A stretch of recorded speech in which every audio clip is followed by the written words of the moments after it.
and 10, my lord.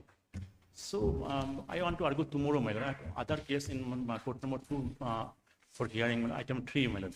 So it may be clash, my lord. I am ready, my lord. This regarding 28 interest. I will inform the other side also, my lord, tomorrow.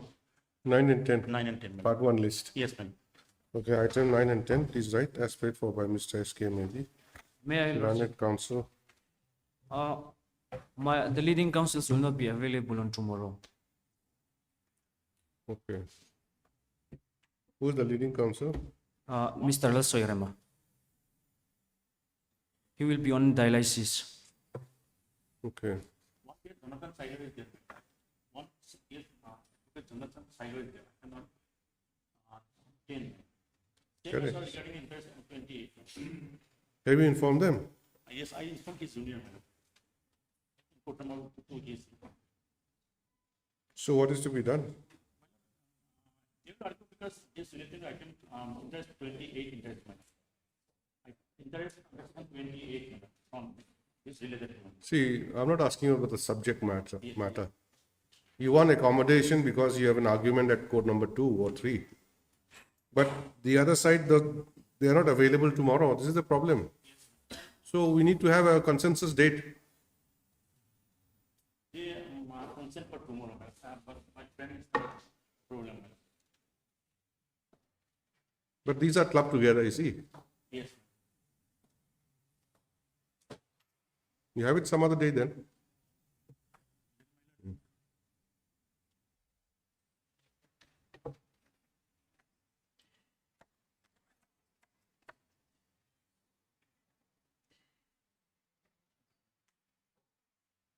But 13th of August, my lord. 13. No, Your Lordship. Or 5th of August, my lord. 5th of August. Yes, Your Lordship. Okay. Mr. S.K. Mehdi, Learned Counsel, is paying for the respondent number 6 in WPC number 148 of 2023 and for respondent number 7 in WPC number 136 of 2023 submits that the matter may be taken up on some other day as he has some personal difficulty today. So stop. As agreed to by the parties, list the matter on 5th August, my lord. 5th is Wednesday. Yes, ma'am. Wednesday. Yes, ma'am. Normally we have DB on Wednesdays. Make it 6th. 6th. No, Your Lordship.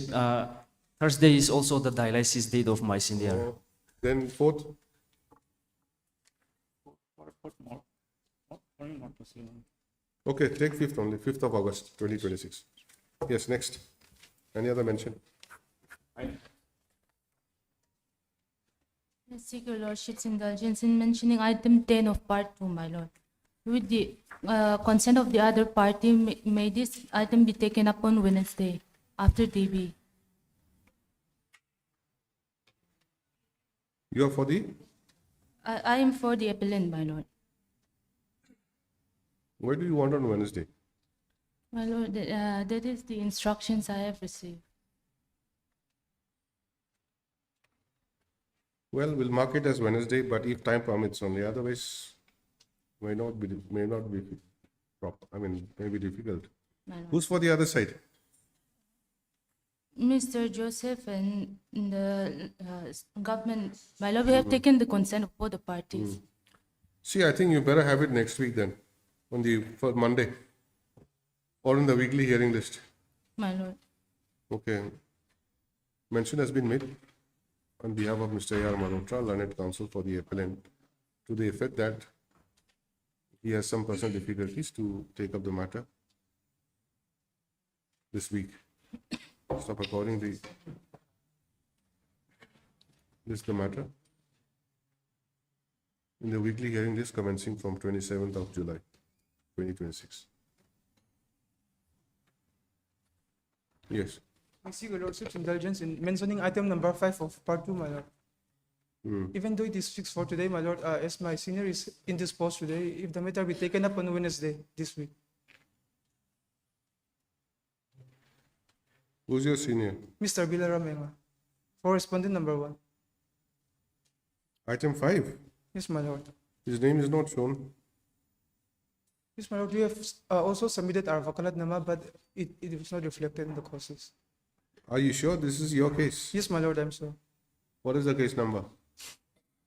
The case number is FAO number 1 of 2026. Mr. Nunciama? Yes, I'm the petitioner, Appellant, I think. appellant. Your Honor. What is the matter regarding? It's regarding matrimonial disputes. Last week. There's matrimonial disputes between the parties. As a result of that, LIC policy was surrendered by the OP here in last week, respondent. So that's the matter. Last week. Matrimonial dispute or dispute regarding LIC? Benefit of Yes. LIC? Yes, basically that's LIC lordship. And then the LIC in fact was stayed by the trial court by CMA. And thereafter, By the way, there was- can it be sent for mediation? Parties are individual parties. Why don't you make an attempt?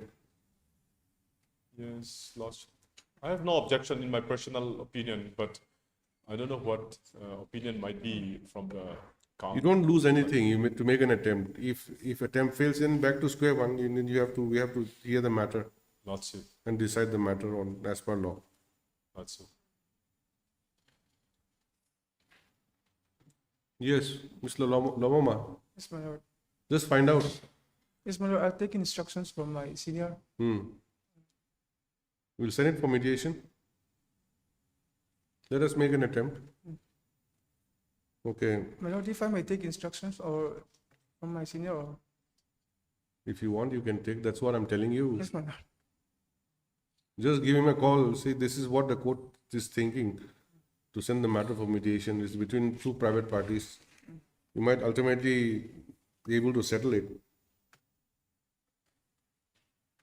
Okay, Yes, my lord.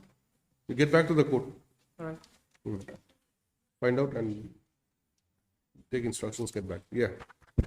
For Any other- delivery of order, Okay. item number 1. Okay. In this matter, there are two LSCs. One is 2005, 2008. Yes, ma'am. How is it related, these two? And that is separate LSC. Huh? Separate LSC. Sorry? 2008 LSC belong to the OP number 1. 2008 belongs to? OP number 1. And what about 2005? It was divided into 3 plots. Uh-huh. I have bought one. One Okay. plot. Yes. 5 is divided into 2 plots. Plots, yes. And your plot is covered by? Plot number 108. The number given by the respondent number 2. 108. And my building is within my plot. Okay, that is okay. But your plot is covered by which LSC? 2005 LSC. ma'am. 2005. Yes. Then what is this 2008 LSC? It is a vacant land, my lord.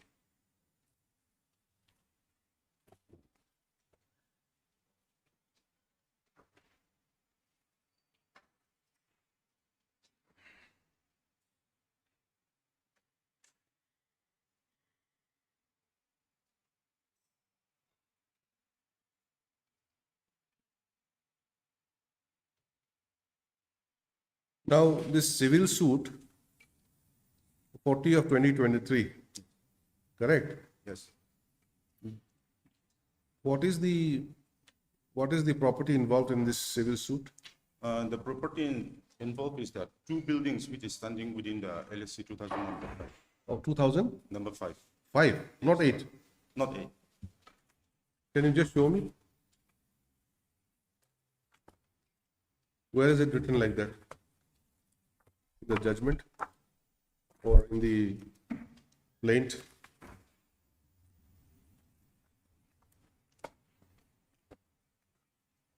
My lord, the order, the viewing order is at page number 7 of my application. My leave application.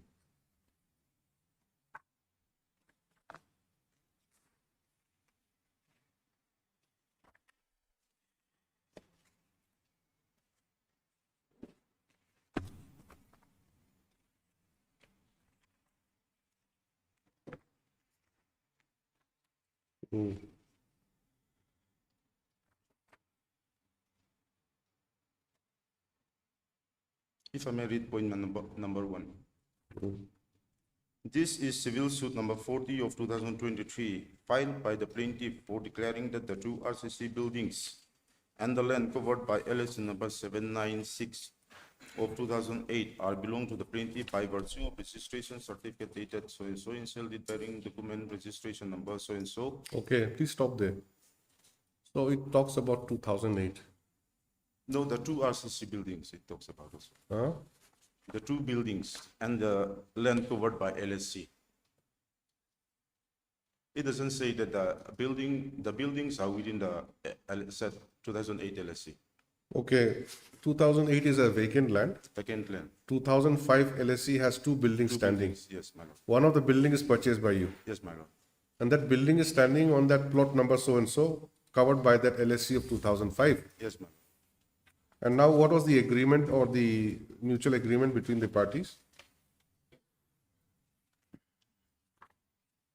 The agreement is at page number. How, in other words, how are you affected? Based on this agreement, decree was drawn. At point number 5 of the agreement, page number 5 is the vernacular, page number 9 is the page number 9, yes, is the vernacular. 9A is the English translation. Point number 5 read as Mrs. Lian Kumi, which is the respondent number 2. Proof before court that the building adjacent to the residential building of Mrs. Lian Kumi Chekbok lived a family, but the said Mrs. Lian Kumi did not sold the said building to that family. They did not intend to possess in lieu of that, but reside in the said building as their relatives. That is my building.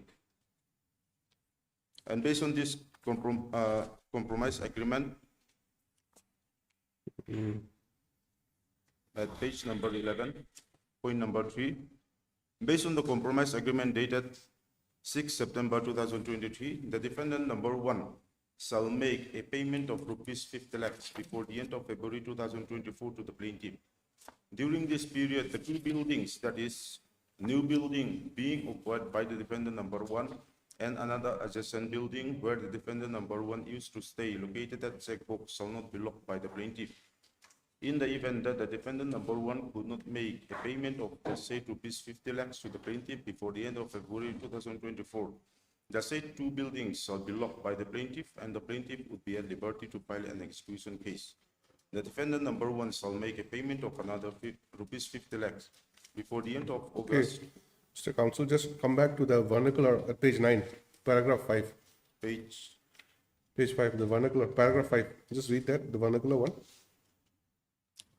Page 9. Tuna Pisilian Kumichen make na building, Pula building, Chekbok Ahian, Chung Kua Kosamek and Oma. So who's that? That's you. Yes, my lord. Okay, then Hemi ten hena hian Pisilian Kumi he building hi asalova. Ba aya ni tum an nilo poka. An sung te ani afanga omtir ve mai an ni tu Pisilian Kumian Kodalim. okay. So she told the court that you are just relatives Yes, my lord. and you have she has allowed you to stay there Yes, my lord. Exactly. and you have not sold that building to that. Yes. Your version is that it was bought by you Yes, my lord. for a price of 50 lakhs Yes, my lord. and you have paid 35 lakhs Yes. and remaining 15 lakhs will be paid from the pension. Yes, my lord. In the meantime, she will do the paperwork. Yes, my lord. And this agreement was made, Between. agreement was made on 6/9/23. Yes, my lord. And you purchased the land on which date? December 12, 2022. The previous year. December. December 12, 2022. From where do you say that? I have submitted my additional affidavit, my lord, When? on Friday. It is not there. This is another thing which I was about to ask you. Because just a minute.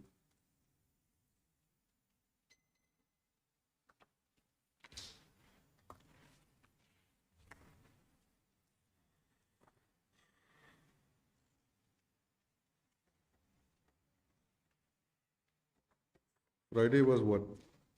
No, this is office notice of 16.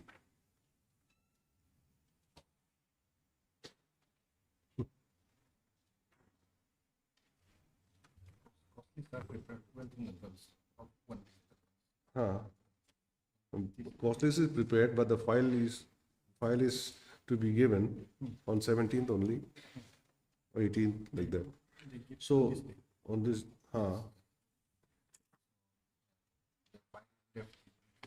anyway, you get the affidavit, okay? Get the affidavit and put it in the file. So I think I'll pass the order in chambers. Let the affidavit be there, and I'll have a look at it and pass the order. Okay? It's not CAV.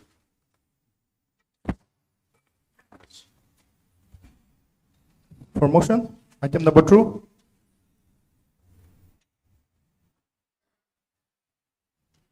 You get the affidavit, no? And put in the file and send it to me.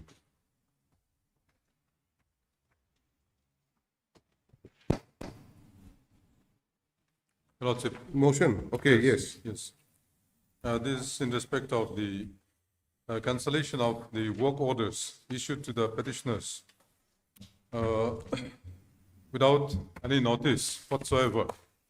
Lordship, the petitioners were allotted works, contract works, on 8/1/2026 and 9/1/2026, which are at Annexure 3.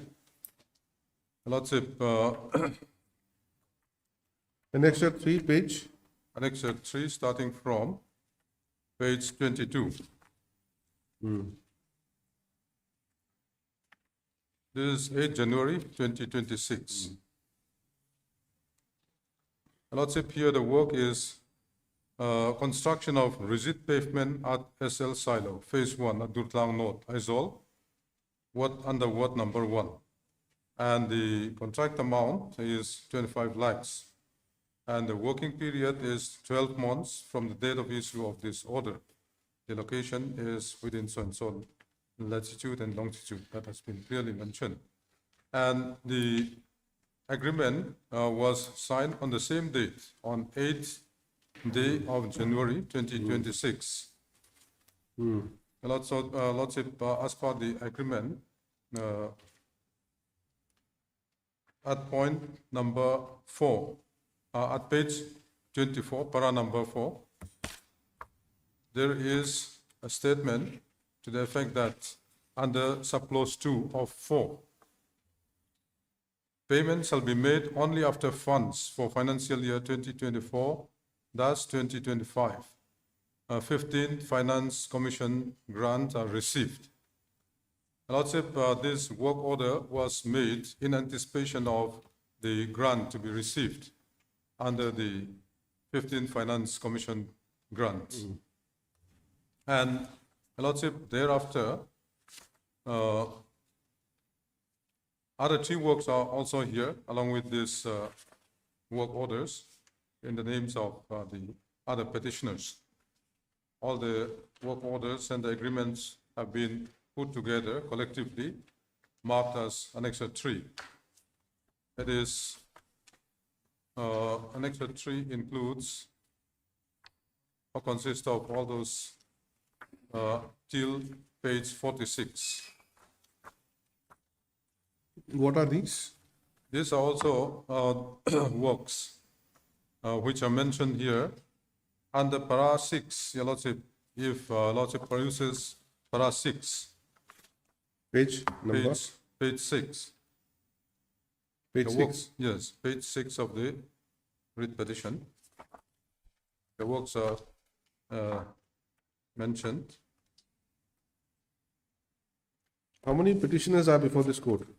Petitioners, there are 3 petitioners. Okay, 3 And there are petitioners. 4 works. Okay. Petitioner number 1, Naram Hachuana, is having 1 work with a value of 25 lakhs. Rin Puya is having 1 work with a value of 15 lakhs. And Said Hankuma is having 2 works with a value of 23 14 lakhs, 23 lakhs 14,000, and 20 lakhs respectively.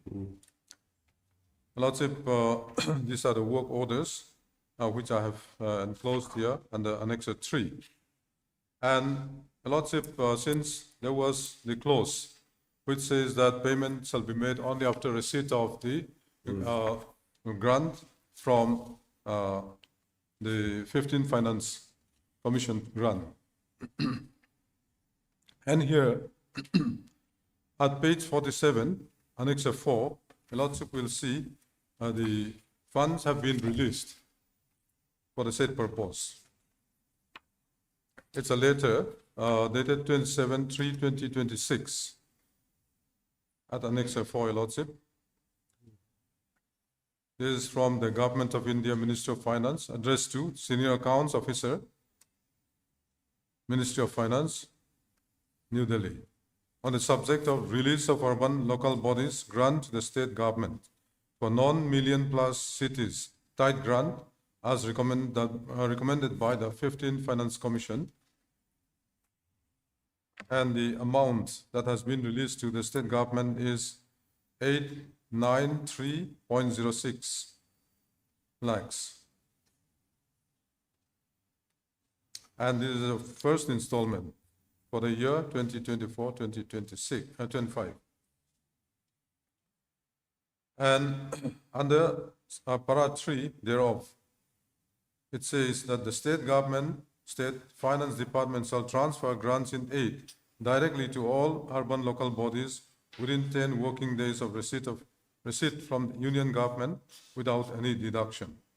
Any delay beyond 10 working days will require the state government to release the same with interest as per the weighted average of the effective rate of interest on market borrowings or state development loans. So you said this fund has been released Fund has been released. for this works, Yes, Your Lordship. and the fund has gone to the public body?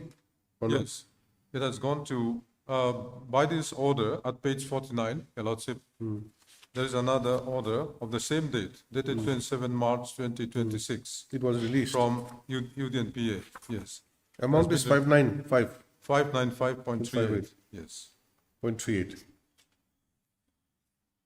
Then, So, Your Lordship, this was on 27 March 2026. And thereafter, while the petitioners were starting their work, there was suddenly an order dated 5 May 2026, according to which at page 51, the English version, English translation is there. Work orders issued by the Aizawl Municipal Corporation based on the first installment fund of the 15th Finance Commission grant 2024-2025 are to stop the works forthwith, irrespective of whether the work has started or not. So all the works have been stayed. A number of works have been given to a number of contractors. Your Lordship, in this connection, it may be pertinent to mention here that the allotment of those works was made on the basis of the consensus made by all the members sitting together. And which members? members of the AMC, AMC members. yes, all the corporators.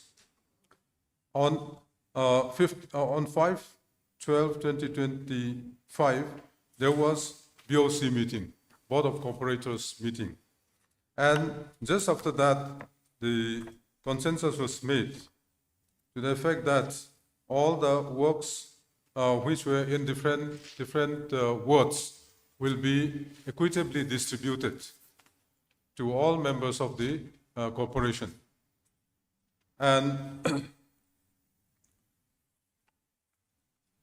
in the meantime, election was held. Election of the AMC, general election of AMC, was held on 21/4/2026. 21/4/2026, in which out of 19 seats, 17 seats were won by the ZPM. And after the result was declared on, thereafter, the oath was taken on 7/5/2026. And before that, there was a direction that all works which were allotted to different contractors in different wards shall be stayed, irrespective of whether it has been started or not. And thereafter, on 27/5/2026, 27/5/2026, Lordship, this is the impugned termination letter at page 52. This is in respect of the petitioner number 1, Ram Hatswana. This is on the subject of termination of contract work order for construction of rigid pavement at SL silo so and so, work order amount so and so. It reads, pursuant to the stay order issued by dated D number so and so AMC dated 5/5/2026 regarding the fund booking against the first installment of Finance Commission grant for the year 2024-2025. You are hereby informed the aforementioned work order stands cancelled immediately in public interest. In public interest, it has been stated that all the works have been cancelled. This issues with the decision of the meeting of the Executive Corporation, ISOL, Municipal Corporation on 19 May 2026. No reason or rhyme has been stated, and Lordship, no information as to why, or no notice as to why it should not be terminated, has not been given to the petitioners. And these are the works which I have mentioned under Annexure 7. 1, all dated 27 May 2026. So, Lordship, because of the regime change, these works have been stated to be cancelled in public interest. No public interest is there in cancelling all such works which have been allotted by the earlier MC. Now, just because the change in the regime, there was a stay order, and the stay order is followed by the termination orders. Lordship, I have made a specific statement regarding regarding all those things, submission in fact, at Para 13th of my petition. See, these works were time-bound works, Yes, 12 months. yes. What is the, how much have you covered? Lordship, not much has been done. You have not indicated that you We have merely, have simply stated you that have merely collected materials, that's all. they have collected materials, they have invested so much of their hard-earned money for the purpose of the work. And they have every right to complete the work, except if there is a change in the government policy and if there is no fund, then the question is different. But there is no change of policy, change of regime. It is the only reason, it seems. So, Your Lordship, No, what prevented you from starting the work? Your work order is January, 8 January. yes, we had started. Agreement also 8 January. Some of us have started and collected the works. But there's no indication in your. We had application. started, Your Lordship. You have only collected materials, that's all. We had collected materials, we had made a lot of preparation. That is as good as starting the work, Your Lordship.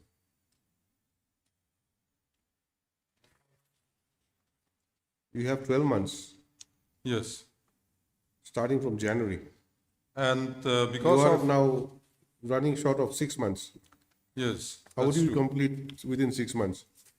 Except for the disruption created by the respondents, there's no no problem completing the works, Your Lordship. No disruption, there was no disruption till May. Disruption is from, yes. in It the started month of- only in 27 May. Yes, May. Between 8 January and And 26 May. in between there was the MCC was there.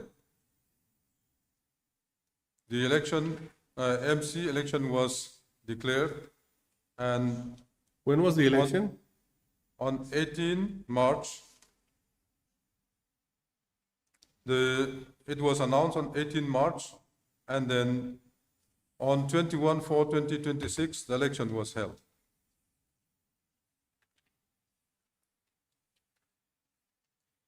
Your Lordship, at next See, one, MCC will be affecting only fresh policy decision. You have already given work order, agreement already signed. How does MCC affect you? Your Lordship, If the work order was not issued, you were only selected, it's a different thing. You were already Yes. given work order, agreement already signed by parties. Why do you have to wait? and in fact, we had made preparations for the work, and we had collected sufficient material for construction of all those infrastructures. Okay, who's appearing for the MC? I'm appearing for Lordship. Yes, you have any instructions Not Your Lordship. at this stage? When did you get a copy? Last week, Lordship. Last week? Last week. There was enough time for you to take instructions. But Your Lordship, in this matter, a similar case has been filed by the petitioners. Petitioner means other petitioners, for which on 3rd July 2026 order was passed by this court. And then for that, Your Lordship, Parawest's comment has been waiting. So in this matter also, as it's a similar matters, even though I have contacted the MC to make some sort of comments, they told me that a comprehensive Parawest comment is under preparation. So they asked me to wait for that, Lordship. In those cases, In those cases, Lordship. But it's, Yes, Your Lordship, there's one earlier case.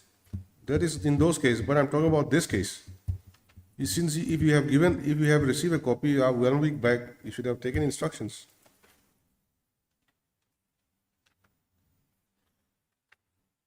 You said so many things, so you have to respond to that. Lordship, as far as the short instruction have received concern, all the works are not cancelled, but the works which are still pending, some persons already started their works, and such works are not cancelled, and the works which are left unstarted has been cancelled by this order, Lordship. That's the only verbal information which I received. However, Lordship, a comprehensive Parawest comment is waiting, Lordship. That will come, that takes time, isn't it? Comprehensive and all that. See, you are immediately to take instructions also. Should be one step ahead. They're saying so many things. We have collected everything. How can you cancel? They won't stay also. What do you say? Should we stay? Lordship, in the previous case, 30th July is fixed for the date. By that time, Lordship, I'm Why do you go supposed back to the file previous case? We don't know what is previous case. Your I am not Lordship, aware about I previous have, I case. have a copy of the order passed by this honorable court. What was the order? Show me.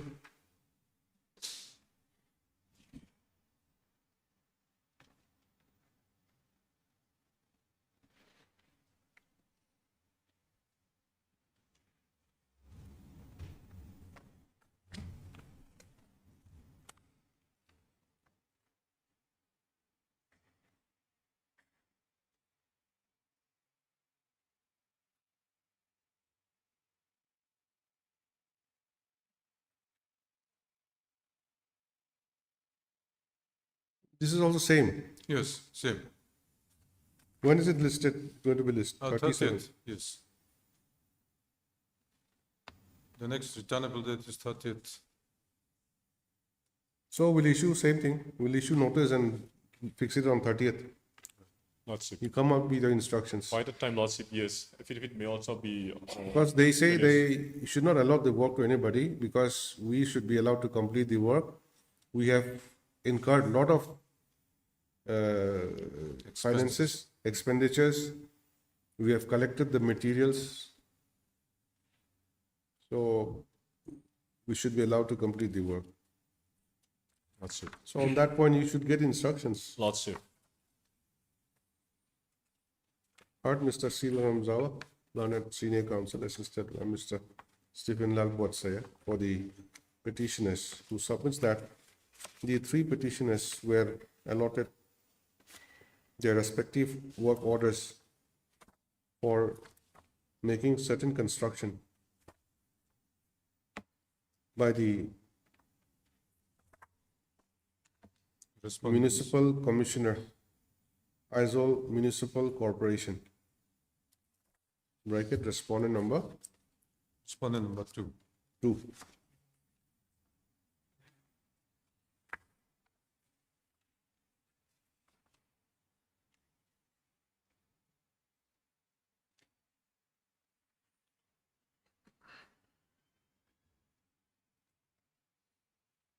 You have not given the date of the work order.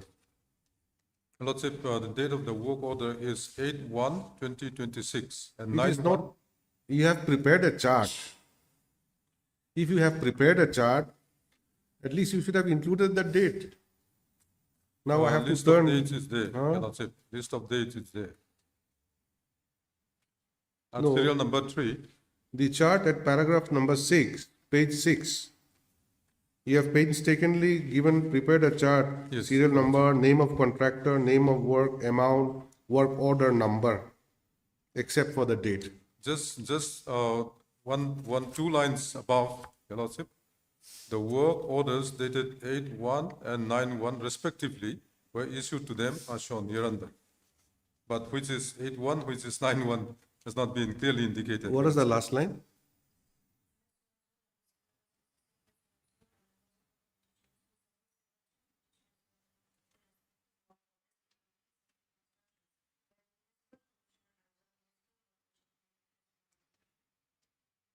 Either by work order dated 8/1/2026 or by 9/1/2026.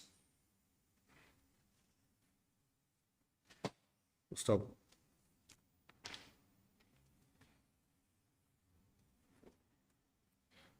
Pursuant to the issuance of the work order, an agreement was also signed between the parties. And it was clearly provided that payment for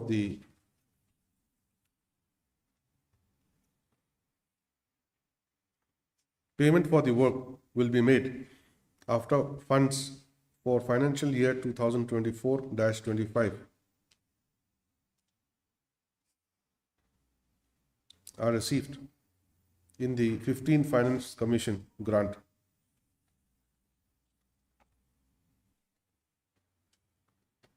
Stop. The fund was indeed received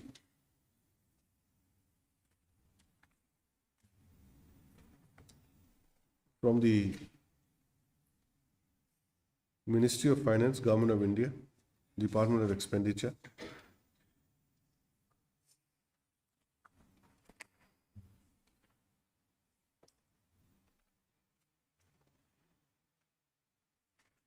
And was allotted to the and was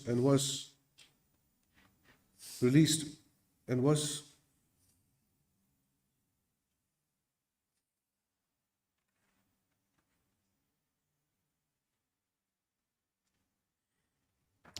released to the Aizawl Municipal Corporation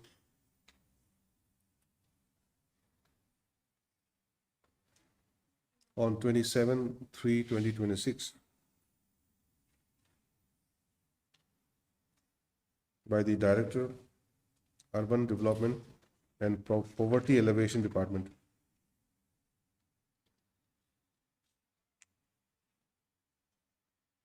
And the amount being 595.38 lakhs. We put rupees, rupees 595.38 lakhs.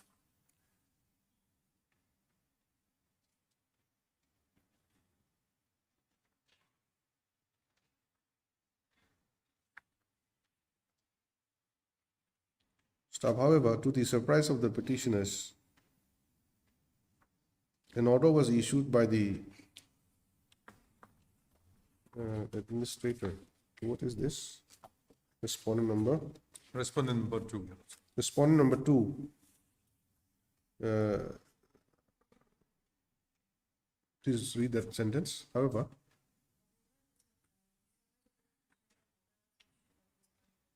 on 5/5/2026, bracket Annexure 6,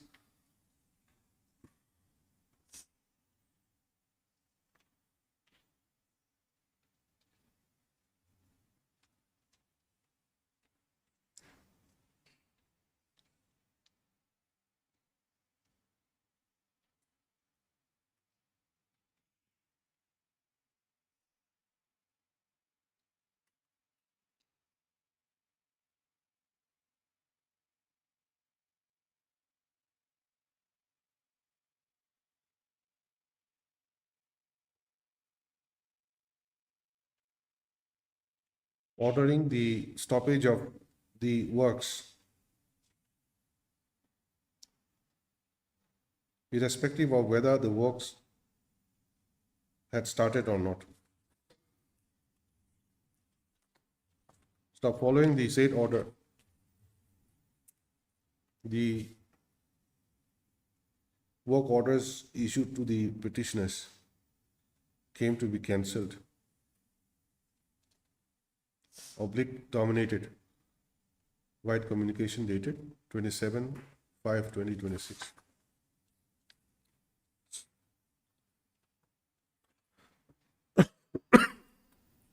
Date of termination is same, isn't it? Yes, hello, sir. You write like this: white separate termination orders dated 27. So I grieve the petitioners are before this court.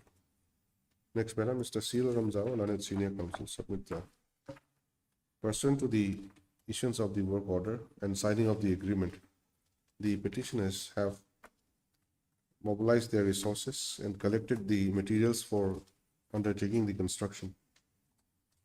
And since there was a model code of conduct due to the election to the Aizawl Municipal Corporation,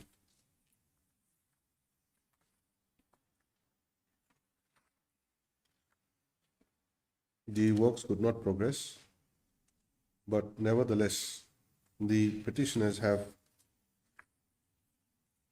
already initiated the process of the work, but without any reason and without any notice, the works allotted to them have been arbitrarily cancelled. Stop. The petitioners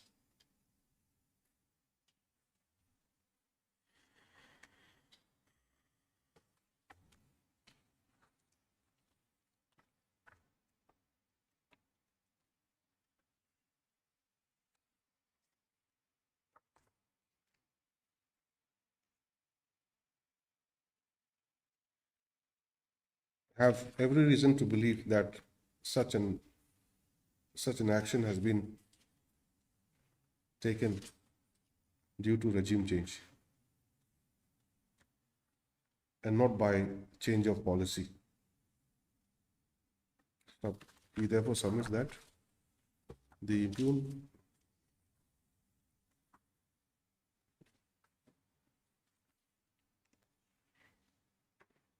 order of termination of the contract work should be set aside and the petitioners should be allowed to proceed with the work.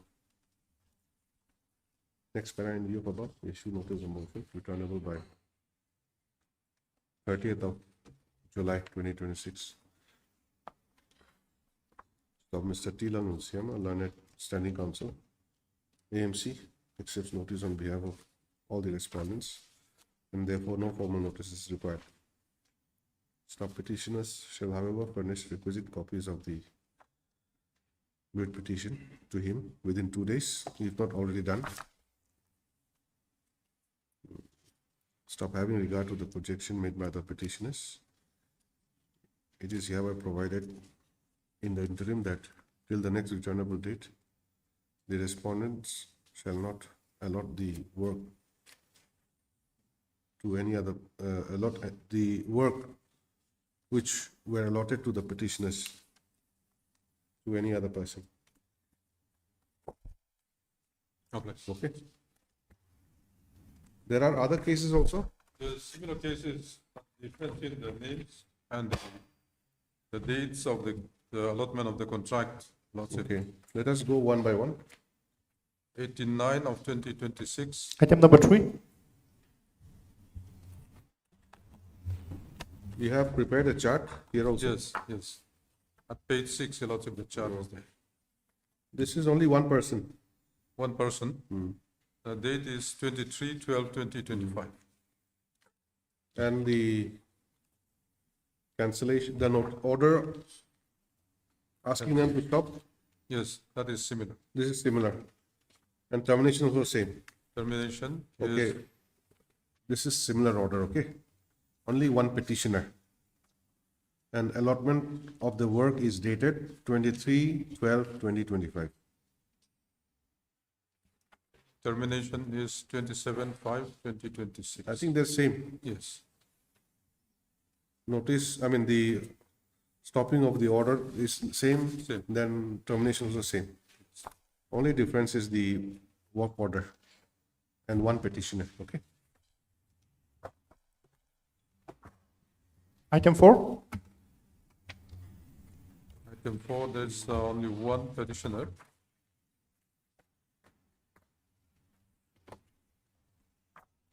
One petitioner. 2 works.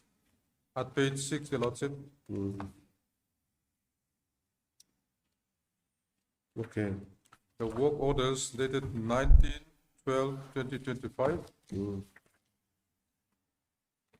22/12/2025.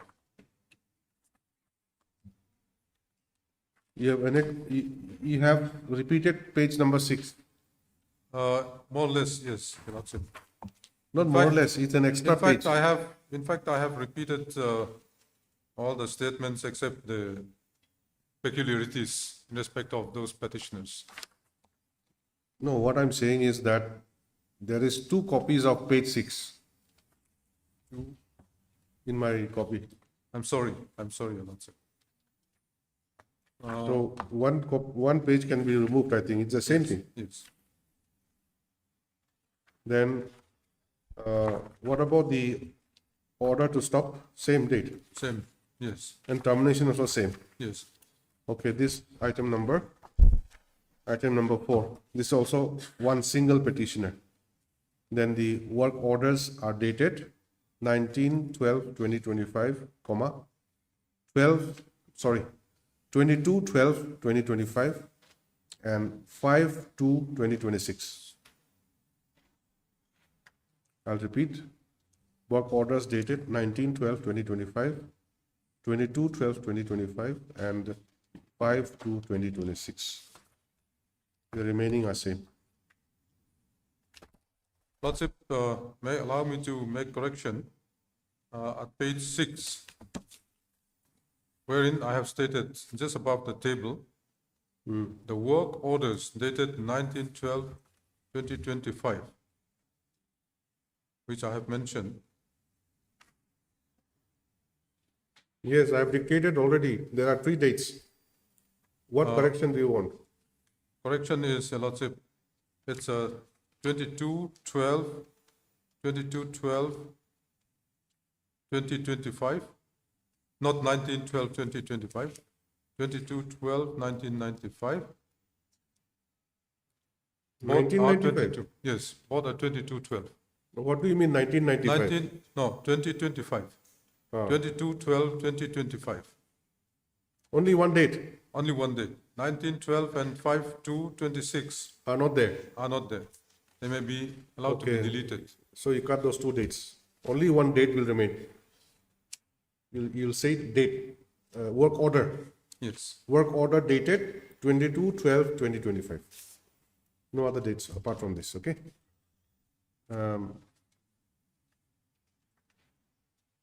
Then remaining part is same. Last part, The termination is dated Mr. 7, 26 and 27. 26 also. Yes, that's it. Where is that Page page? 35.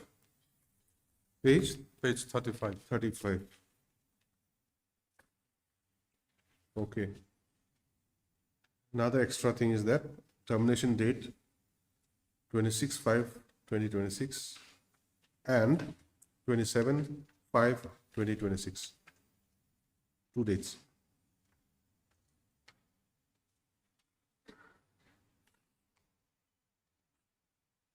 Bracket annexes 7 and 7 capital A. Then in the last part, you write, as prayed for by the learned senior counsel, the petitioner is permitted to replace page number 6 with a corrected copy Correct. within 3 days.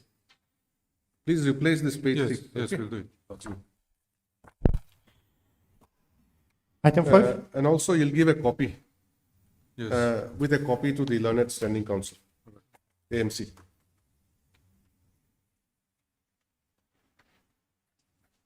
In item 6, Item 6, the order, work order is dated there are 10 petitioners. 1912 There are 10 petitioners. in item, 6. Oh, item 5. it's 91 of 2026. Okay, this is item 5, okay.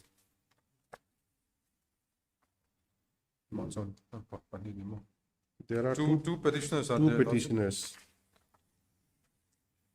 And the work orders are dated 19/12/2025 at page 6 and 22/12/2025.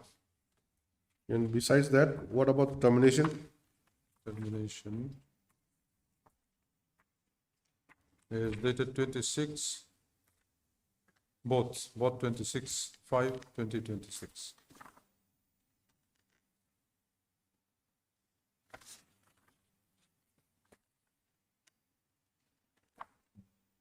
Okay. In item 5, two petitioners. And the work orders are dated 19/12/2025 and 22/12/2025. Then the order to stop is same, Yes, same. but the termination order will be 26/5 27. No, yes, 26. 26/5/2026. Okay, Yes. two separate termination orders, both dated 26/5/2026. Annexure 7A and 7B. Out here, that page replacement will not be there. Item 6. Lordship, here 10 petitioners are there.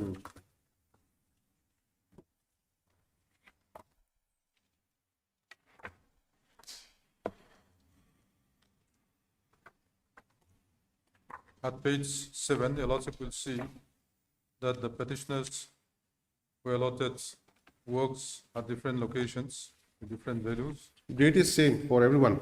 Date is 22/12/2025. Then order to stop, same.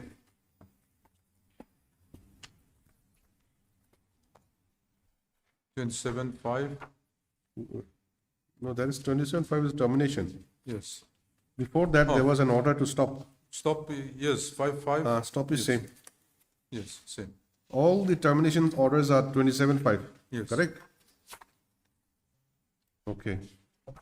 In item number 6, there are 10 petitioners. 10 petitioners, then the work orders are all dated 22/12/2025. Then next is the order to stop is same, that is 5/5/2026. This is same as the other items. Then termination orders are issued separately, Yes, separately. all dated 27/5/2026. Yes. Bracket, annexure 7, 7 to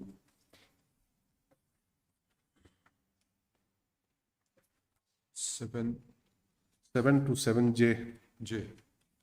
capital J. Okay.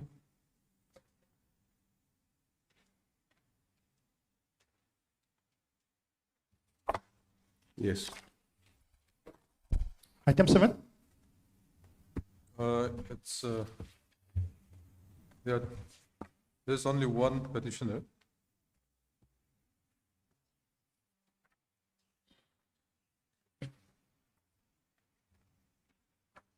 Two works at page 6, Your Lordship, Work orders are two dates, two dates, separate dates. two separate dates, 19 and 22 December.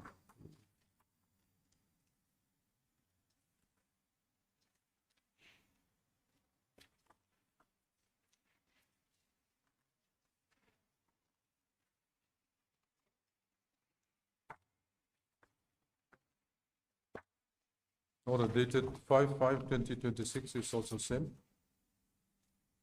That is order to stop.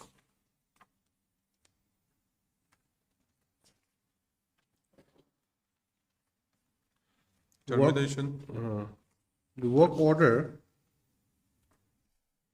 says Lal Thanzami yes. in one case, and in the other work order it says R Lal Thanzami. They are the same person? They are same person.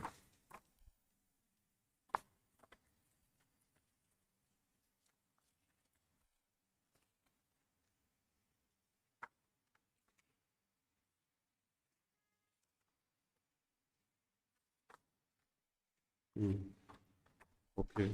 In item number 7, there is only one petitioner. And the work orders are dated 19/12/2025 and 22/12/2025. Then the order to stop is same like others. Then termination order Is are 27. two separate termination orders, both dated 27/5/2026. Annexure 7 and 7A.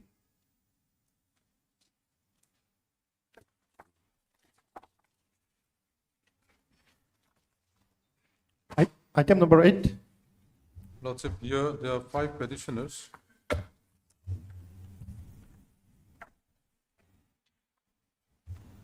All the works are dated 30/12/2025. At page 6 at the bottom, date is given. At page 7, the works are given. Okay.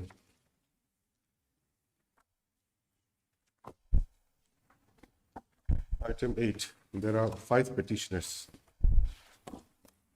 Work orders are separate and all of them are dated 30th December. 30/12/2025. Then the stopping the work is same. Same. Then the termination orders are separate and all dated 27/5/2026. Yes.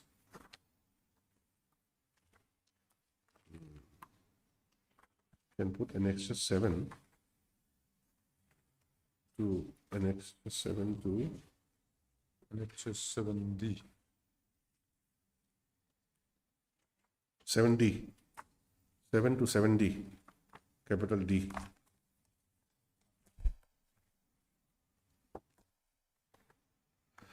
You get instructions, okay, what is the status, whether you have already allotted to somebody or any process is on, like that. Lordship. Stays till the next date. You have to, Lordship. I leave. yes. Lordship, regarding one mentioning item, my learned friend already got instructions. Yes, from yes. senior. That Item was number hearing five. matter, Yes, my lord, item number 5. item 5. My lord, our client is not willing to refer the case to the mediation. SC sees no stance in solving the matter. Okay, so when do we list it then? If possible, Wednesday, my lord. Wednesday, as you all know, I think we normally take division bench matters on Wednesday. So that difficulty will be there. Let's try Friday, Lordship, if it's possible. Not Friday. Friday is the last day. So next Monday or next Tuesday, We post it in the weekly hearing list. Lordship. Next Okay. week, my lord. And Monday you take a decision whether you want to do it Monday itself or you want to do it some other day. Lordship. Okay. This mention was made by you, Yes, otherwise. my lord. Mr. Lomum, okay, you write like this. As prayed for by the learned counsels for the parties, this is the matter for hearing in the weekly hearing list commencing from 27th of July 2026.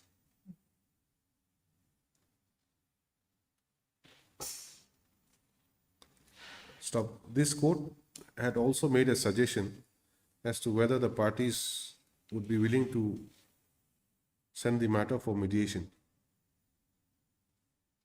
Stop. Mr. Lobo Moralte, learned counsel, for the respondent numbers 2 and Number 3. 1, my lord. Only Respond. number 1. Respondent number 1 Yes, my lord. submits that the respondent number 1 is not willing to settle the matter through mediation.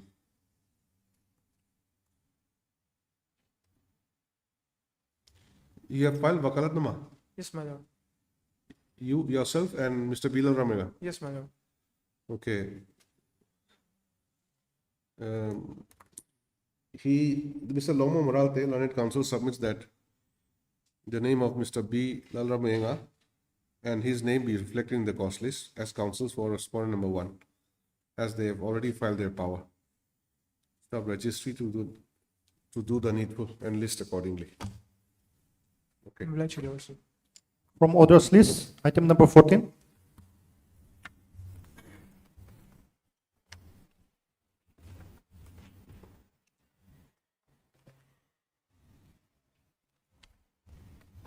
Your Lordship, Yes. in the last court date, I have filed my power along with the NOC. Okay, you've done the needful. Then what is to be done now? Right now, Your Lordship, as per the office note dated 7/5/2026, duly signed AD service of notice from the respondent has been returned. So it seems that the respondent has no interest in pursuing this matter, and it may kindly be disposed at this stage.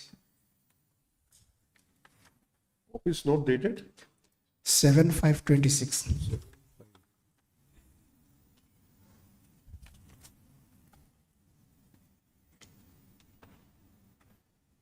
What is the matter regarding? It is an appeal against the impugned order dated 31/1/2024 in the guardianship case, wherein the guardianship order has been passed in favor of the respondent in the absence of the appellant herein. Guardianship. Yes, Guardian of whom? the minor child, Born out of? Born between the petitioner? yes, the petitioner and the respondent Respondent. during the subsistence of their marriage.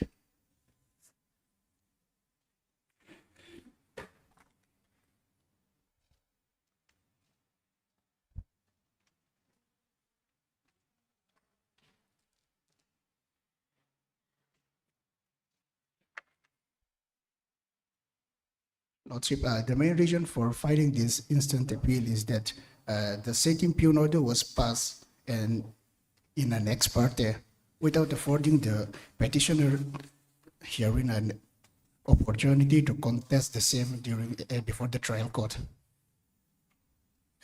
if your lordship kindly look into page number 2 of the petition at para number 4. Here the impugned judgment order states that respondent failed to appear before the court despite being served with a copy of the plaint. Along with this order dated 21/11/2023, hence the case is proceeded with ex parte or against her. But if your lordship kindly look into page number 37 and 38 of the annexure. Here, lordship, postal receipt dated 7/12/2022 was submitted on, firstly on 12 December 2023 and at page number 38. The same postal receipt was submitted before the Learned Trial Court on 19/1/2023. It means that, your lordship, only one same postal receipt has been submitted before the Learned Trial Court so as to prove the receipt of service of notice against the appellant herein. But however, that notice has never been served to the petitioner, and the court only focused that upon submission of one same postal receipt that the notice has been served to her. The Learned Trial Court never ascertained that only one postal receipt has been submitted for twice, so as to substantiate their claim that notice has been served to the petitioner. No, why one postal receipt was submitted twice? Yes. What is the Lordship. purpose? If your lordship kindly look into the order sheet, the purpose is that, your lordship, if lordship looks, kindly look into Order sheet dated 12/12/2023 at page number 29. It starts from your lordship, page number 28. Here the order is that page? number 28, starting from order dated 21 to Yes. here in the handwriting one. Respondent is called upon to appear in person or through pleaders and to file a written objection, if any, on or before the next court date, fixed 12/12/2023 for WO. And in the next page, your lordship, on 12/12/2023, applicant is present through Learned Counsel and filed a receipt of post of address to the respondent, which is annexed in page number 37. On 12 December 2023, the Learned Trial Court already accepted that postal receipt 7/12/2023 as service of notice. But again, it fixed the next court date on 19 January 2024, wherein again that same postal receipt was submitted before it on 19/11/2023, wherein the order sheet reflects that.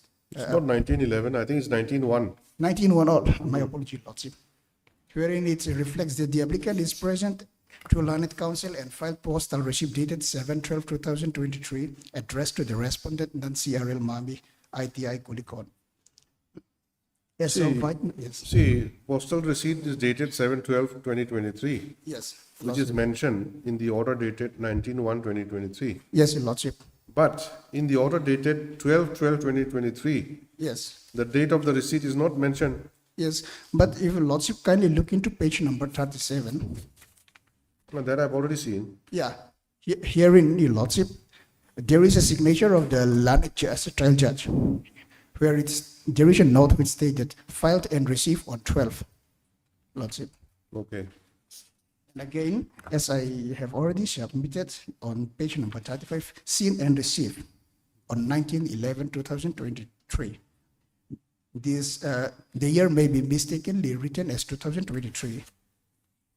It might be, it should be 2024. See, you were the respondent Yes. in that, before Yes, the in trial trial court. court, yes. And the applicant was the present respondent. Yes, lordship.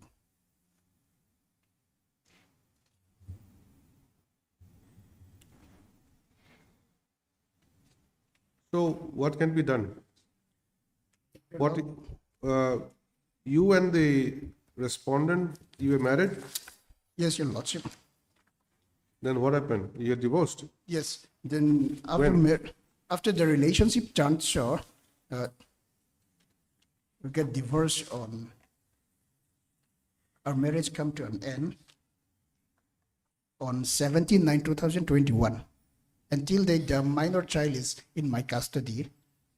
Then on 21/11/2023, the respondent hearing the applicant in the Land Trial Court filed the application for guardianship. You're the wife. Yes, Your Lordship.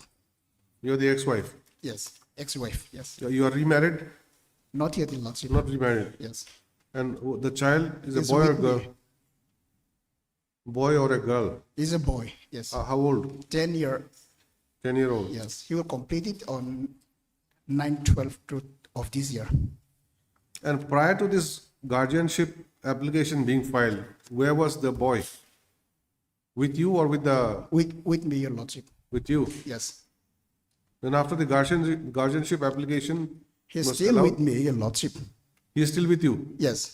And maintenance has been given to, maintenance for my minor child has been given to me by the respondent till date. So this order doesn't mean anything then? Yes, Your Lordship. Huh?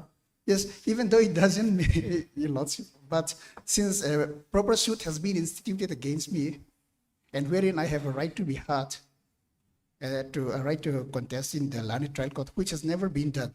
So there is a violation of due process of law. I think only because of this instant RFA is preferred. Because, yes, the respondent also is the natural guardian of the minor child. Even Correct.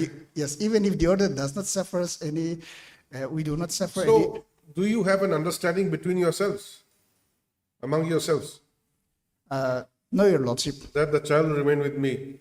Although No, Your you got the Lordship. order, The thing is that, but the child will remain with me.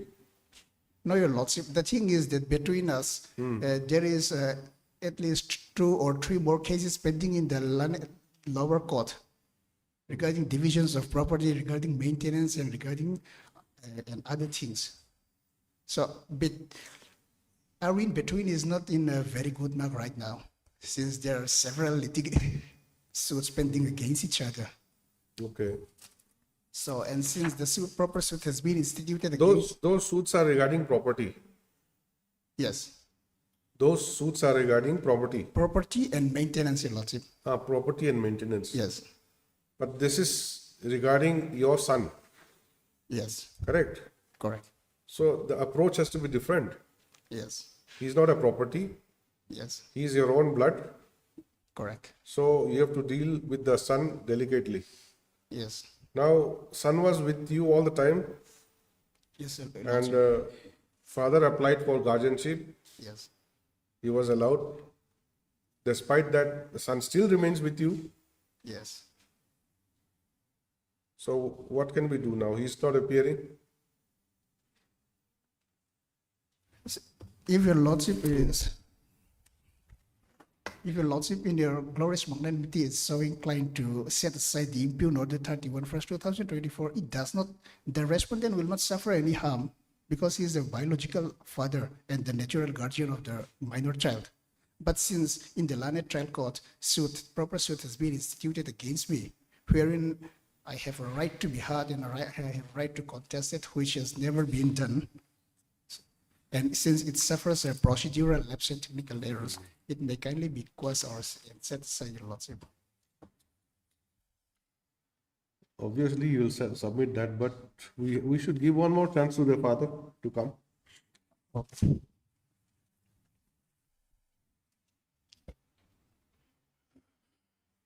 Just let us see the AD card. Where's the postal correspondence file?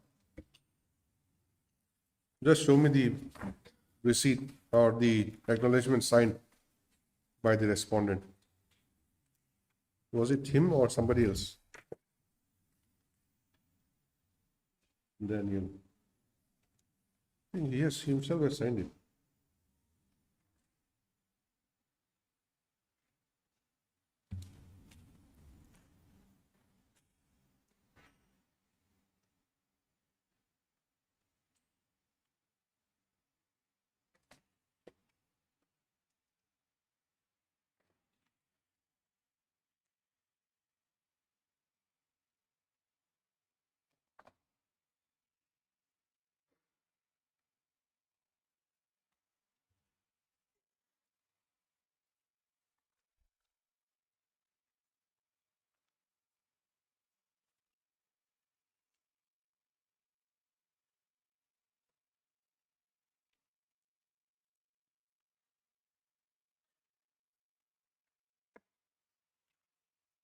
Please write. Mr. K. Vanal Naipuya, Learned Counsel, submits that pursuant to the last court's order dated 16/7/2026, he has filed his power to appear on behalf of the appellant, and he has also submitted the NOC from the previous appointed counsel.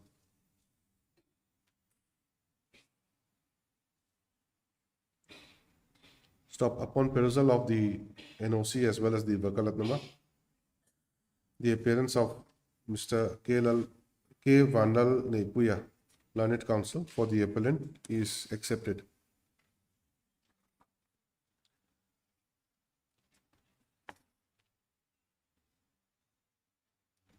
Stop. No one appears for the sole respondent.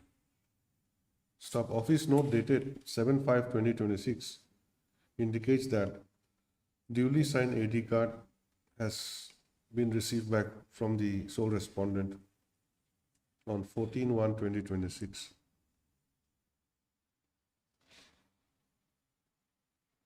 Stop. Upon perusal of the AD card, notice to the sole respondent is hereby accepted to be complete. Next para, the learned counsel for the appellant submits that aggrieved with the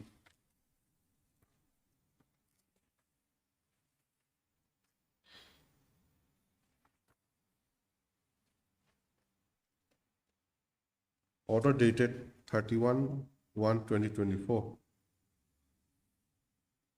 passed by the Court of Additional District Judge Aizawl in guardianship, application number 128 of 2023.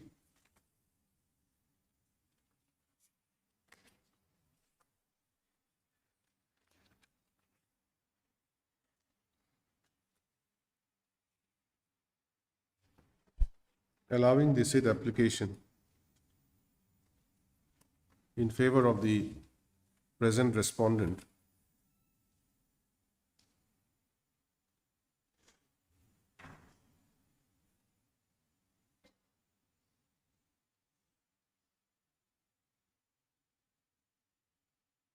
and thereby directing the issuance of guardianship certificate of the minor son born between the rival parties, that is George Ramthanpuya.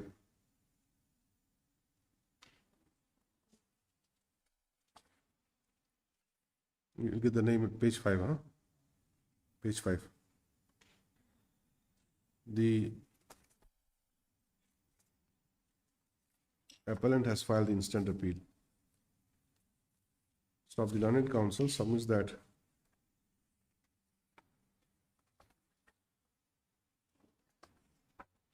by the way, did you receive the notice in the trial court? No, Your Lordship.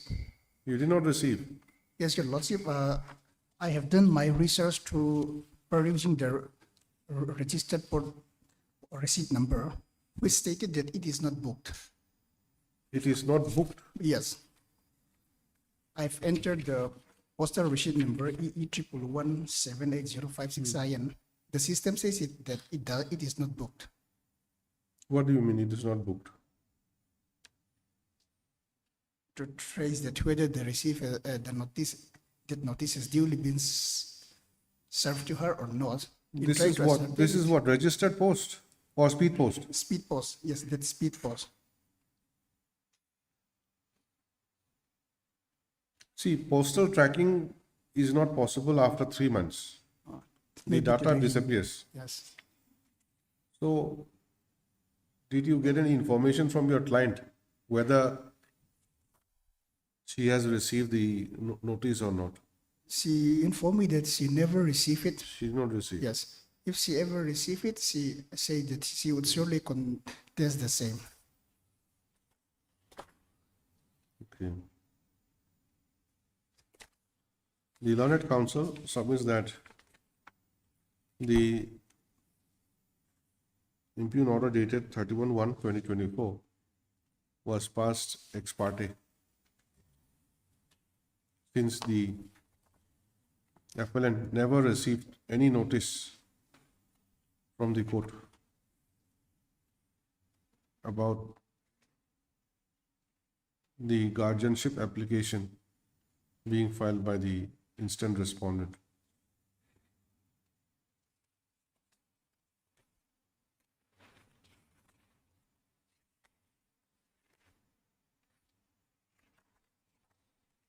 Of the respondent on 2 occasions had filed the same postal receipt before the court, and the same by itself does not indicate that the addressee has received the notice. Stop. Under the circumstance, the learned counsel submits that the impugned order dated 31/1/2024 should be set aside. Stop. He also submits that despite the impugned order,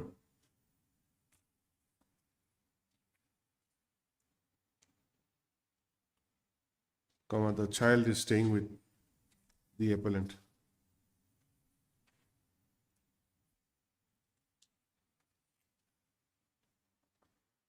Next para, in view of above, this court deems it proper to give one more opportunity for to the respondent to appear before the court. Stop. It is made clear that if the respondent remains unrepresented on the next date, court may consider proceeding with the matter on the basis of materials available on record.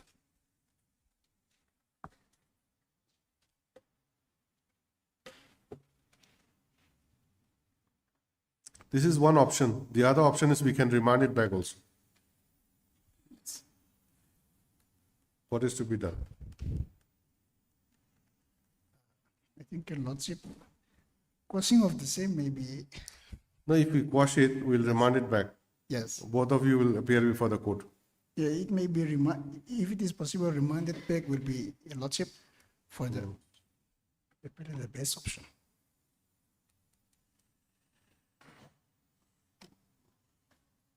Because the respondent always appears before the learned trial court, but not here.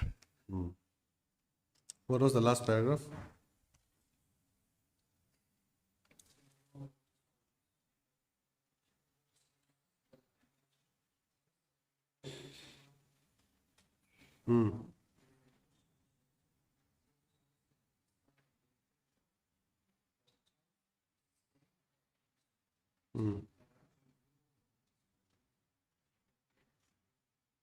Okay, the last para you cut, huh?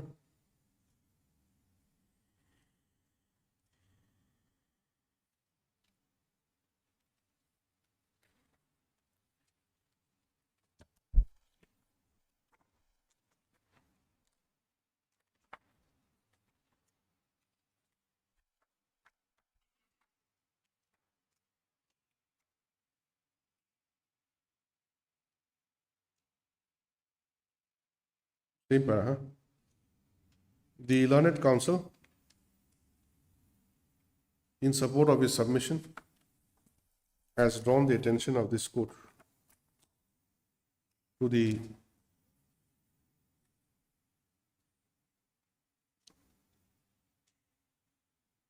order sheet of the learned trial court dated 12/12/2023 and 19/1/2023.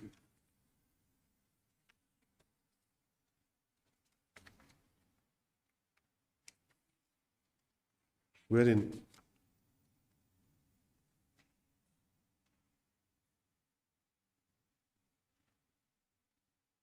filing of the postal receipt by the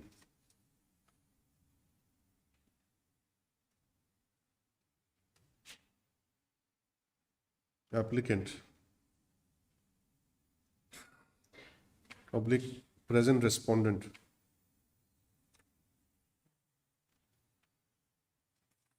was recorded.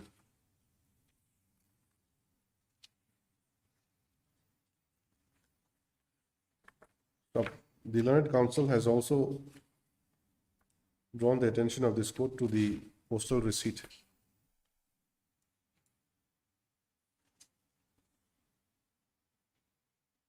Postal receipts S,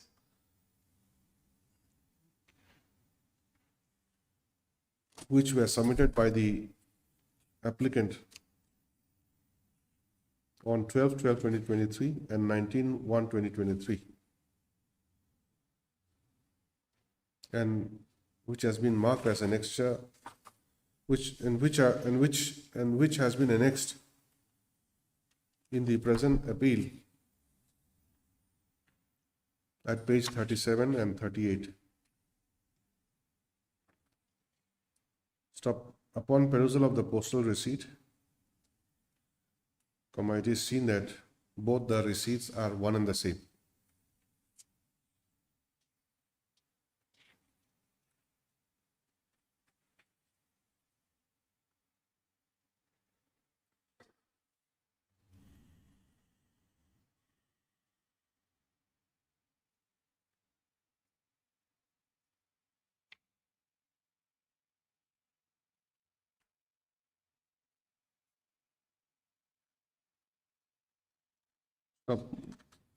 Production of postal receipt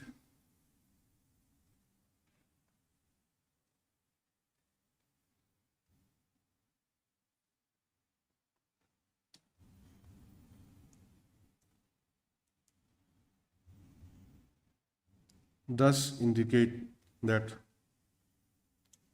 steps have been taken to send the notice by post. But in absence of any acknowledgement from the addressee, the postal receipt itself cannot be construed as notice being served to the person concerned.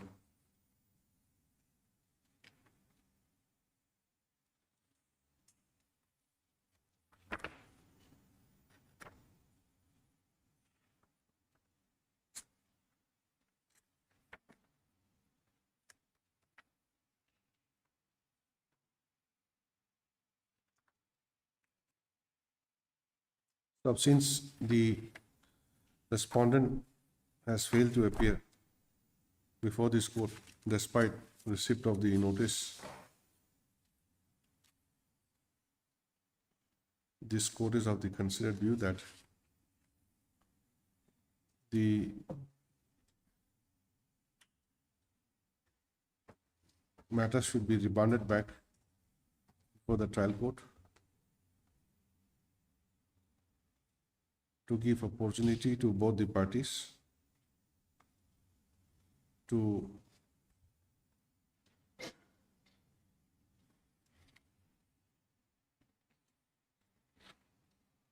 contest the guardianship application.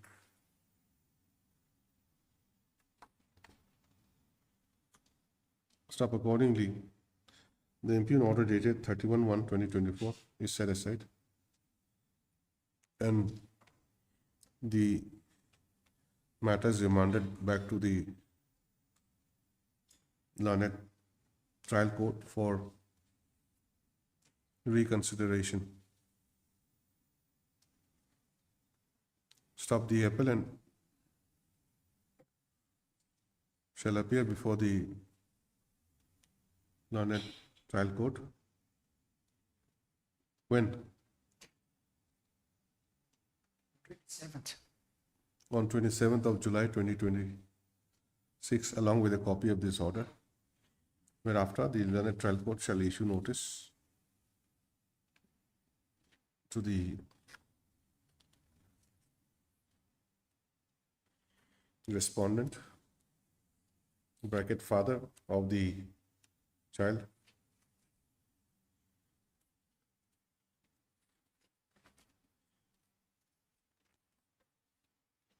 by fixing a certain date for his appearance.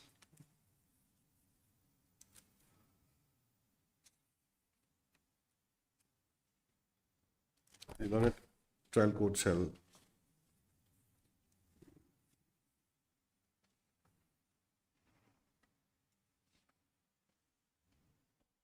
no, cancel the line. On appearance of the parties concerned, the learned trial court shall proceed with the matter in accordance with law and make an endeavor to dispose of the matter expeditiously. Appeal accordingly stands disposed of.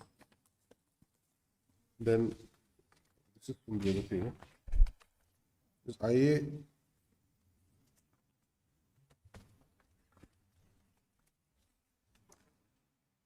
in view of the order passed in the main appeal, the IA stands disposed of.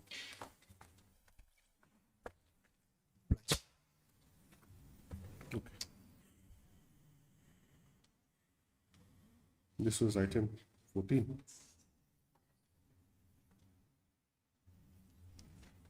Okay. I'll come back in 5 minutes.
Item number 15.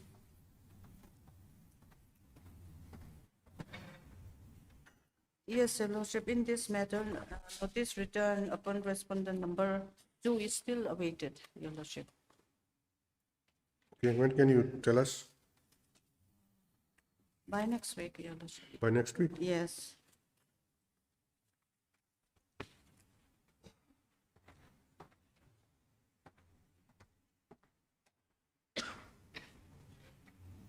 Please write, Ms. Van Nesiami, learned additional public prosecutor, submits that she requires one more week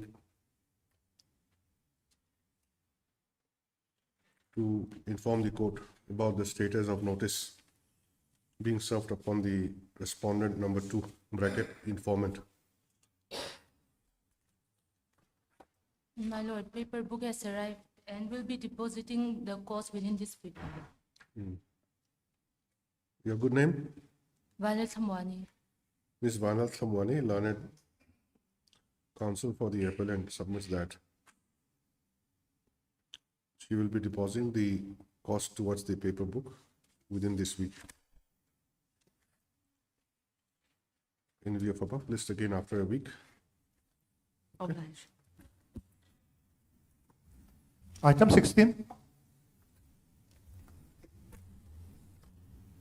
My lord, office notes indicates that notice upon the respondent number 4, even in spite of being sent thrice, my lord, there is no return of ID card till date. And we have taken steps upon the respondent number 5 by way of speed post on 5th May 2026, and no return of ID card. Who is respondent number 4? My lord, respondent number 4 is the President Gammon Company Private Limited. In fact, the respondent number 4, 5, 6, and 7, these are all representatives of Gammon Company Private Limited. And with respect of the respondent numbers 6 and 7, notice was incomplete way back on 01/7/2024. The addresses are all the same, madam. What about number 2? Number 2, my lord, we have ID card, my lord, it has returned stating that no such person in the address. Correct. Is- So what is to be done then? My lord, in respect of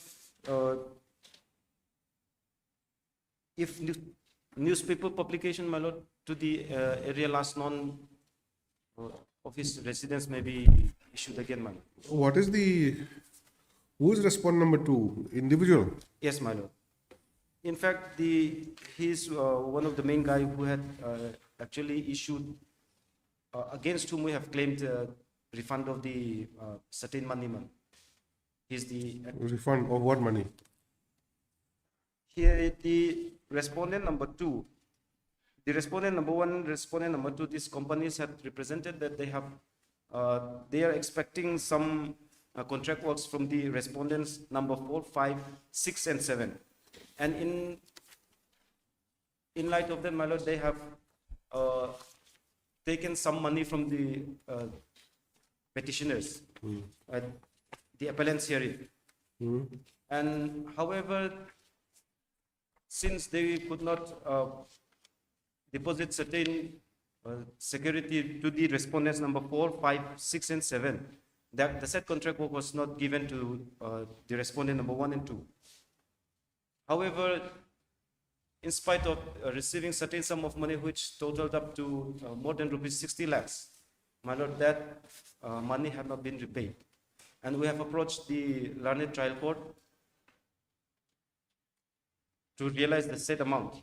However, there in the agreement clause that was executed separately by the petitioners and the respondent number 1 and 2, it contains that the courts in Gauhati, Assam will have jurisdiction, and therefore our case that was filed before the learned trial court was dismissed, man. And we are aggrieved with that order, and we are before this honorable court.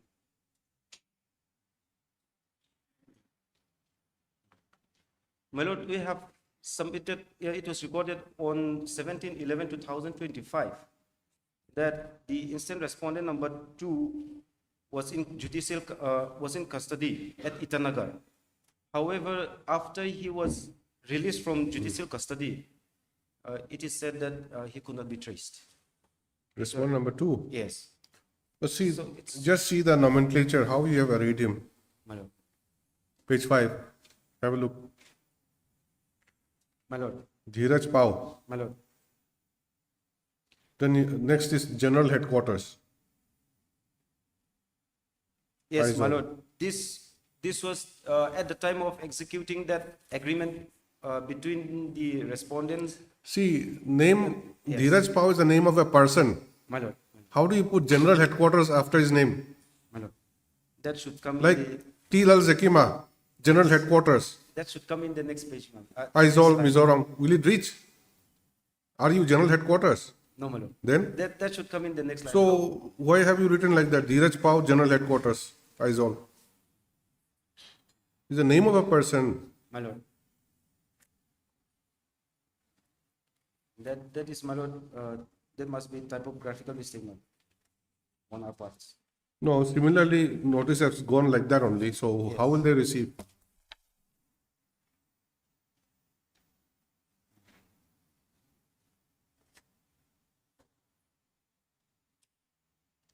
Last, And that's why they say no such person in the address.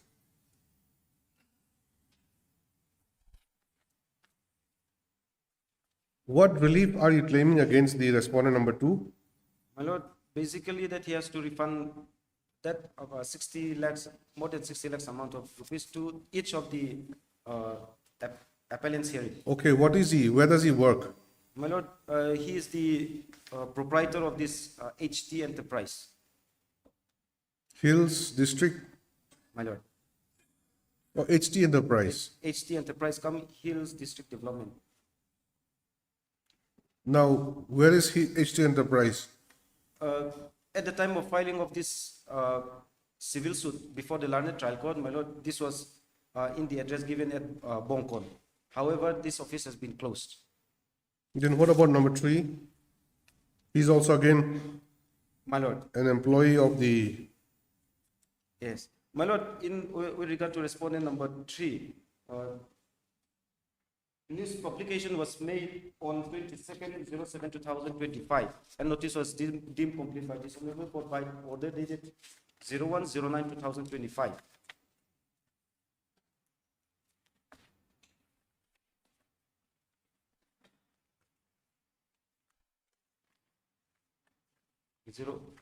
This order is 01/09/2025.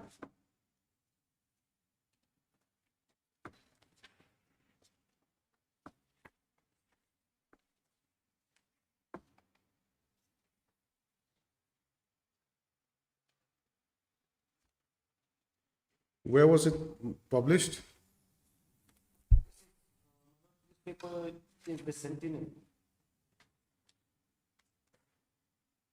Assam. My lord,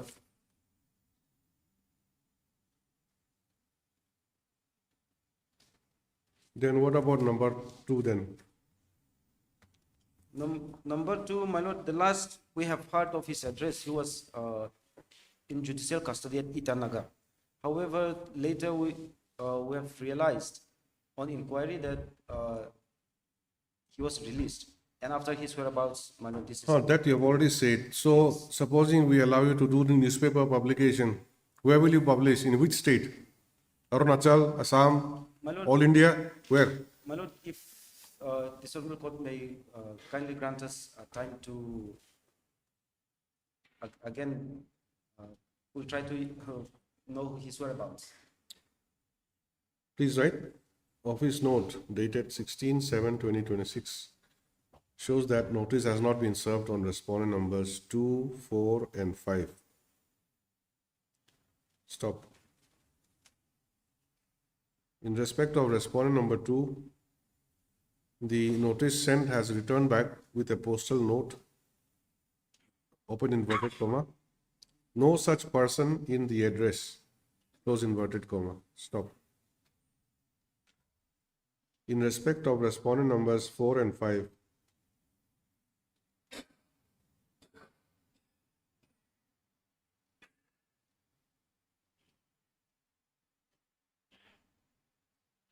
no AD card has been received back despite issuance of fresh notice on 3 to 4 occasions. 3 to 4 occasions.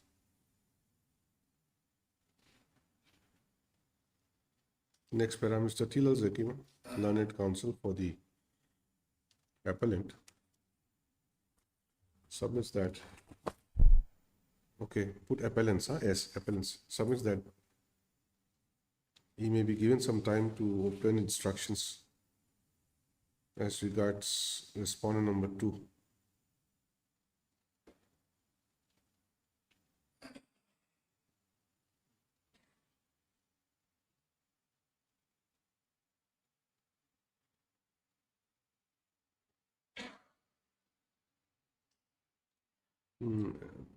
Just add one more word, as regards the whereabout of respondent number 2.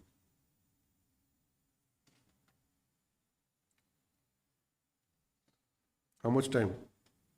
Lord, 2 weeks' time. Next, in view of above, list the matter again after 2 weeks. To enable Mr. T. Zakima obtain instructions in respect of respondent number 2. Staff office shall track the postal consignment of the notice sent to respondent numbers 4 and 5 and put up a note by the next date. Item 17.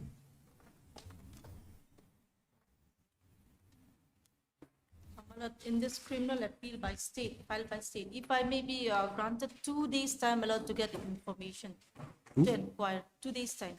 To inquire what? My lord, notice upon the respondent number 2 was unable to be served because she resides in Myanmar.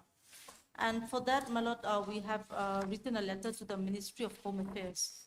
And I'll have to inquire whether that has been replied or not. This is a state appeal. Yes, my lord. Against what? Against It's, acquittal? not acquittal, my lord, it's a discharge order. Discharge? Yes, my lord. Under what section? It's on the NDPS, my lord. NDNPS? Yes, my lord. What was recovered?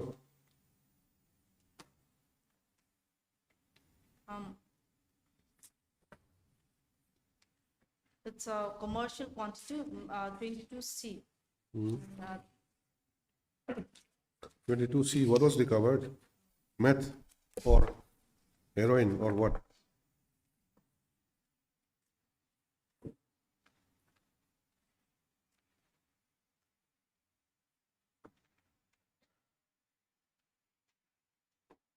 Crystal, suspected to be methamphetamine, 3.100 kilograms.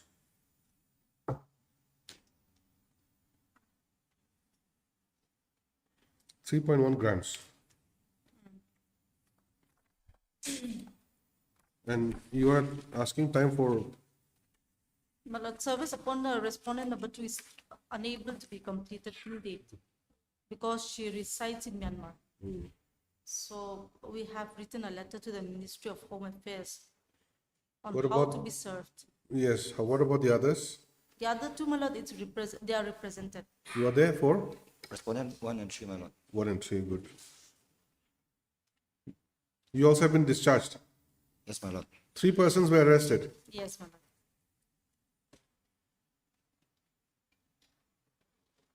Now, what will happen with your instructions? My lord, if you can send it through the Ministry of Home Affairs, that is a proper way. But because of the current situation, political situation, whether that is applicable or not, it has been inquired. So I'll have to get the information regarding that. Even if notice is served, how do you ensure attendance That's what, my lord. of a foreign national? That's what. Will she come? I don't think It's so. very doubtful. However, since notice is not yet complete, this court has allowed me some time What was the last order? It's 27th of May.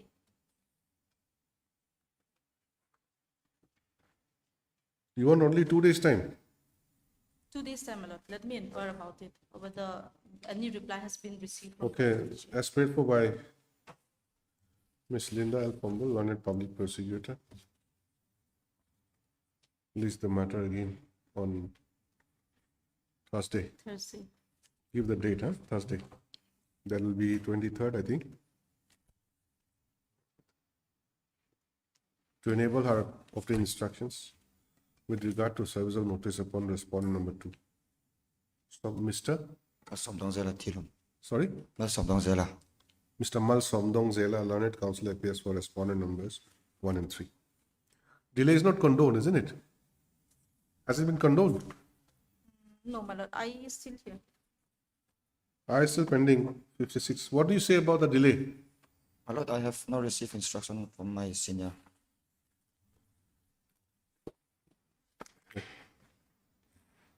Okay, but you should read the file yourself, okay? Yes, my lord.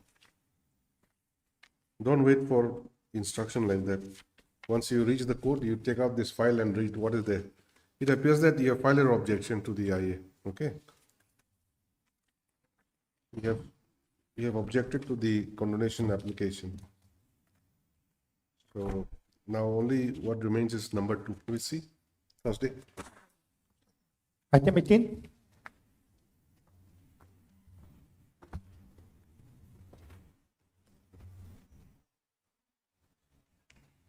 My lord, this year has arrived, and if paper book may be prepared.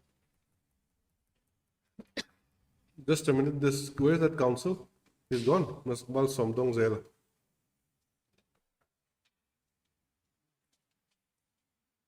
Have you seen the cost list?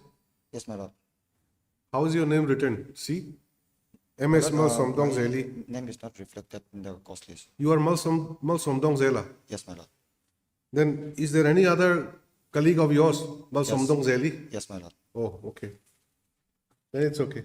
I thought it was wrongly reflected as a lady. Item number 18.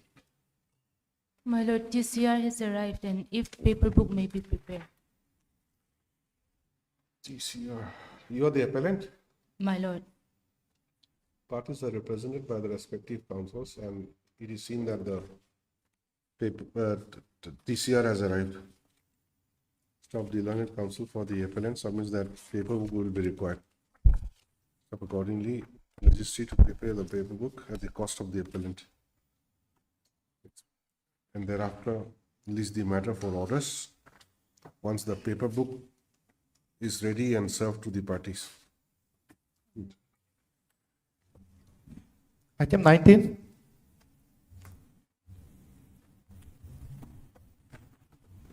Your Lordship, as per order dated 6/4/2026, we have ascertained the proper address of the respondents number 1 and 2, and we pray that we may be granted some time to take fresh steps for serving via registered post.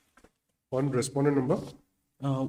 For ascertain the address of respondent number 1 and 2, sir. 1. 1 and 2. 1 and 2.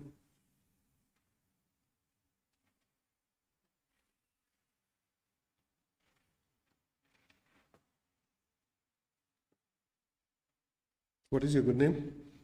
Ronald Joza. Sorry? Ronald Joza. Ronald. Ronald.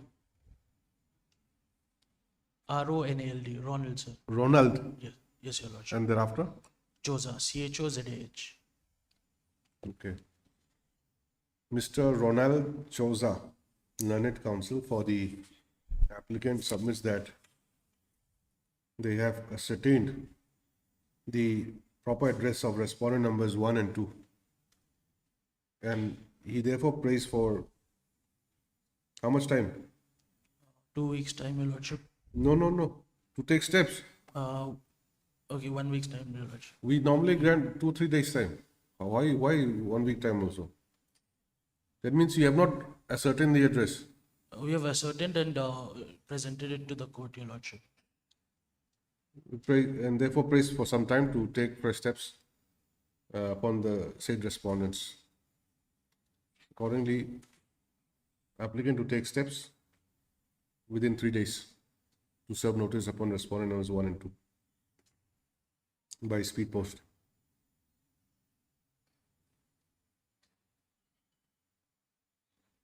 This is the matter again after 2 weeks. Okay.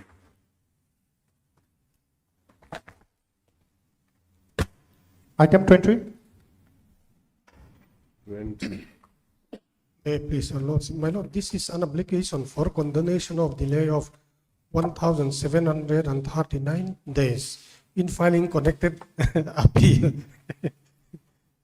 A copy of the same has been served to the opposite party respondent. Appellant is mother, the respondent is the son. Delay of more than 5 years. Yes. For what? 1,739 days. Yes. Yes. Only. Yes. Due to reason of delays due to late knowledge of issuance of the impugned heirship certificate and order passed thereunder. Yes. What are you challenging otherwise? Because No. What are you challenging? issuance of heirship certificate to the sole respondent by the trial court without giving notice to the respondent. Respondent is mother of the sole respondent. They are living two residential houses. Just a minute. Yes. Who is the appellant now? Mother Mother of the deceased. Mother of the respondent. Respondent is mother. Respondent is son of the appellant.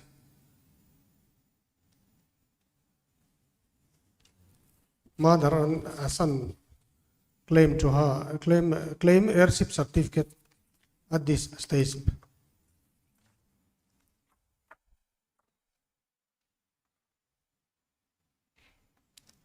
Applicant is the natural mother of the sole respondent, and the sole respondent or opposite party is the biological son of the appellant. So it's between mother and son. My lord. Cases between mother and son. Yes. And what is the dispute between them? Yes. Both parties are staying in a separate house built upon LSC number 167 of 1981. And that is separate, two buildings were constructed upon same LSC.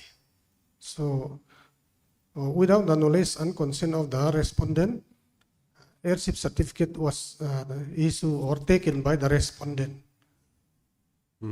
Our stance is that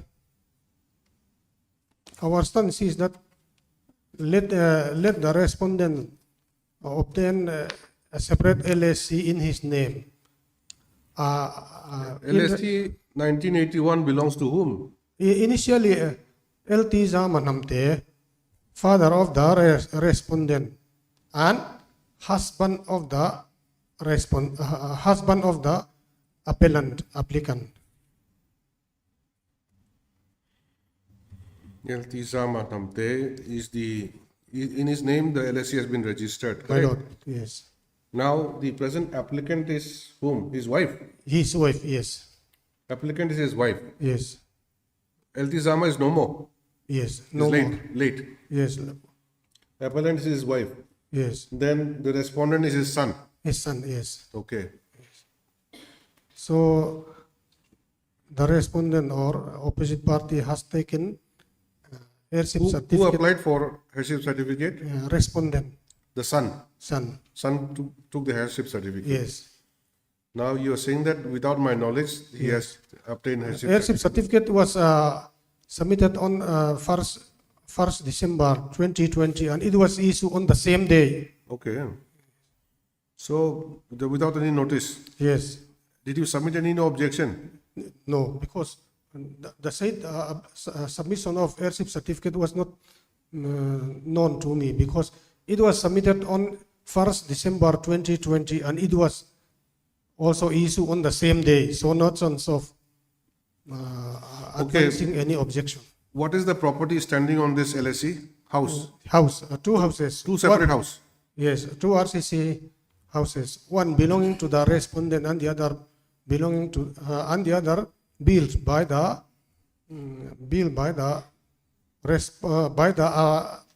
appellant and her husband. That is parental house for the respondent.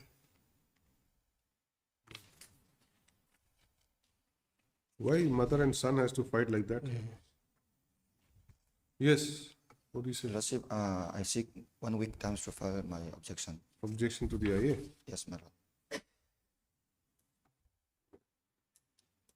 For over 5 years, you mean to say that you were not knowing the Yes, about the yes, airship because- certificate? Now the LSE was in whose hands? Respondent. With the respondent? Yes. Okay.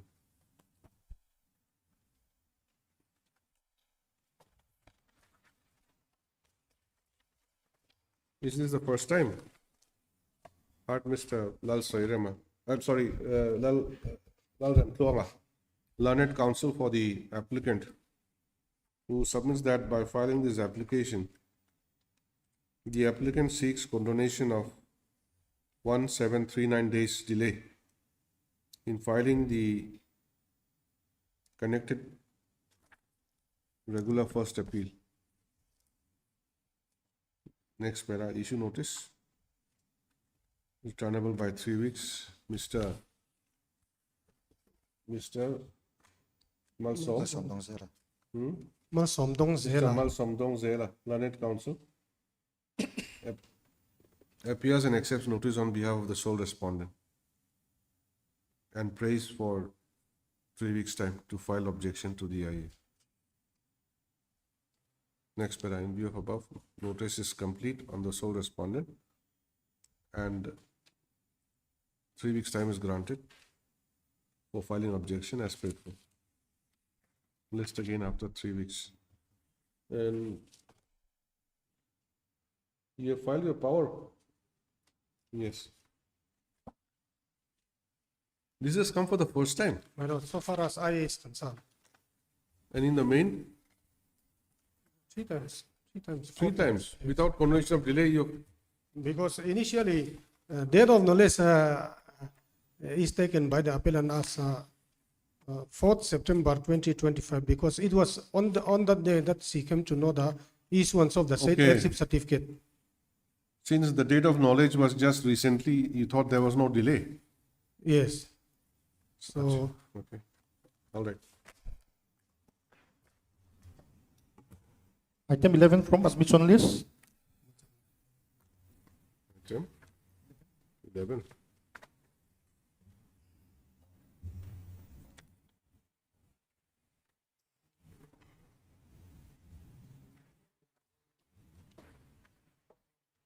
Yes.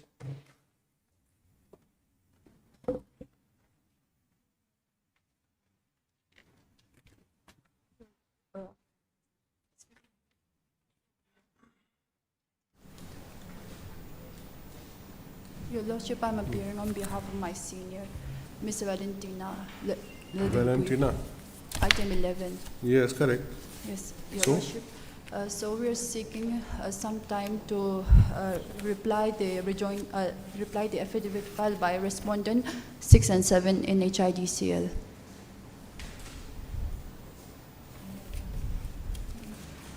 Six and 7. Yes, Your Lordship. I am appealing for the respondent 6 and 7. Okay, you want some time for rejoinder? No. You want to file No, rejoinder? no, sir. Oh, I'm sorry, Your I'm sorry. Lordship, The yeah, petitioner we are- wants to file, okay, sorry. How much time? 2 weeks time. Okay. If the matter may be listed in August 25th. August 25th. Yes, Your Lordship. That's quite a distant time. First week of August. By order dated 1/6, the liberty was also given to us to file the rejoinder to the affidavit if in case they file, madam. I think 25 is, suits me also, but, 25th of August. Lodge. Okay. Miss Zodin Bui Tsaktuak. Zodin Pui, Tsaksuak Learned Counsel, Appear on behalf. appearing for the petitioner. Yes, Your Lordship. Petitioner submits that she may be given some time to file the rejoinder, to file a rejoinder affidavit against the affidavit of opposition filed by respondent number 6 and 7.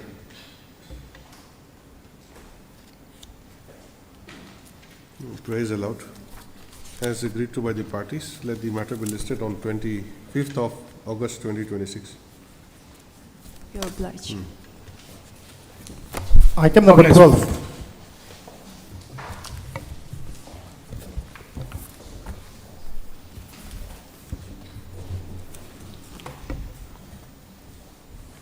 Lordship, in this matter, the leading counsel is sick, so it may be come up again after 1 week.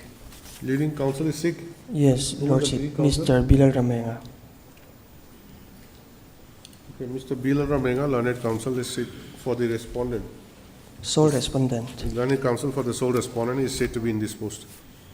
On a prayer made on his behalf, matter stands adjourned to be listed again after a week. Obliged. Item 13. My Lord, I am for respondent number 7 and 8. I'm seeking another 3 weeks' time for filing my affidavit. Your Lordship, similar prayer on behalf of the state respondents, number 1 to 6. No objection, my lord. Okay, as paid for by Ms. Zaram Sangpui, learned CJC, appearing for the respondent Union of India, and Ms. Caroline K. Lumolpui, learned governor advocate, appearing for the state respondents. Further 3 weeks' time is granted to file counter affidavit. List again after 3 weeks.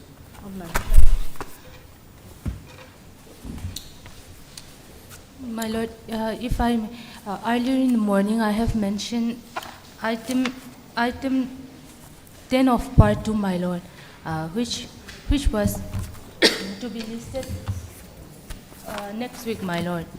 And my apologies, my lord. However, my senior has just informed me that he will not be available next week. So if this matter may kindly be listed on on the week commencing from 3rd of August, my lord.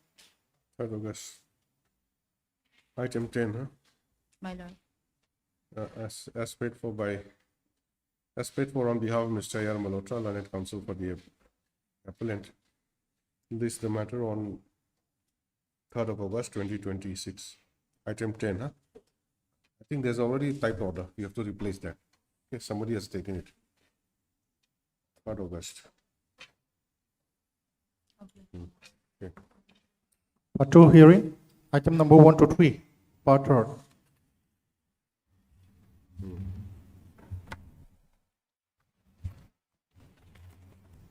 Yes. That MAC appeal. Yes, Sir Lordship. Why was it adjourned the other day? Because my learned friend has submitted that it has to be pay and recovery as per the recent judgment. So I have gone to the judgment. So in view of that, I have no further submission.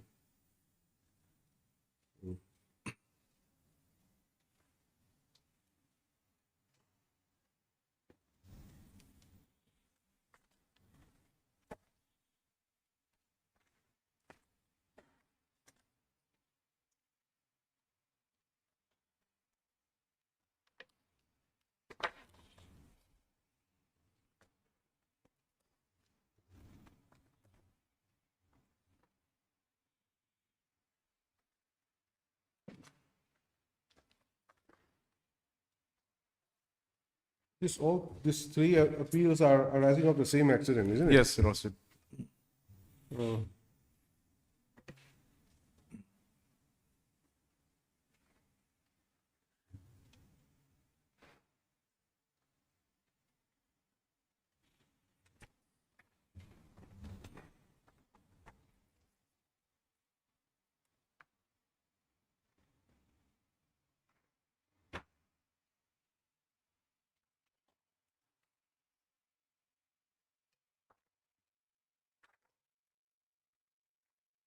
Did you rely upon any judgment? Yes. What was those?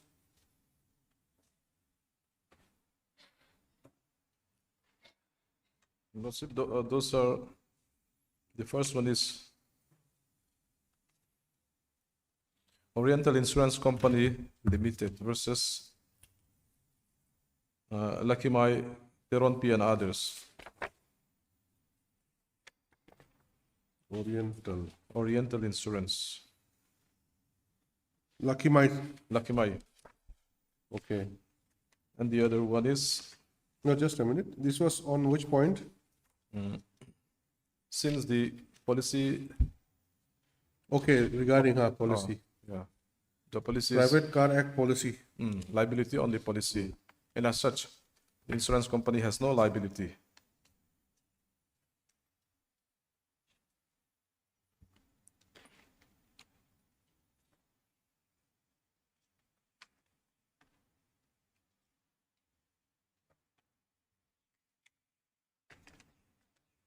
Then the other one is? The other one is National Insurance Company Limited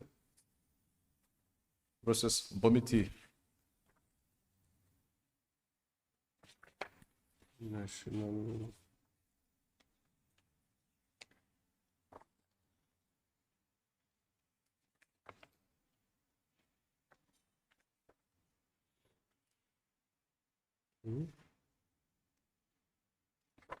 Did you give me a copy?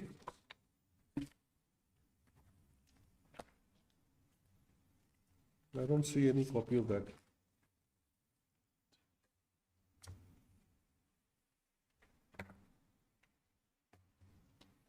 Oh, no, see, that one I did not submit. That one is not relevant enough. Not relevant, yes. Okay. Another one is United India Insurance Company Limited, Simla versus Tilaksing.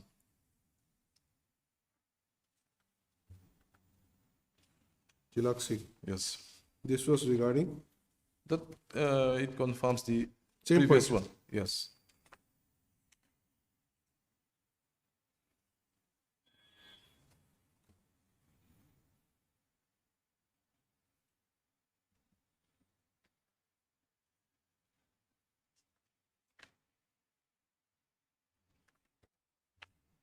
Any other And citation? another one is M. Lakshmi, General Manager, United India Insurance Company. M. Lakshmi. M. Lakshmi.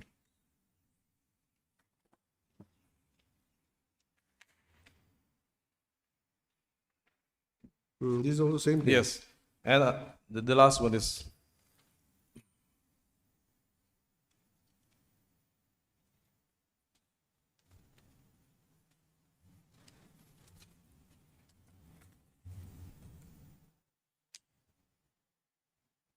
The last one is? National Insurance Company Limited versus Balakrishnan.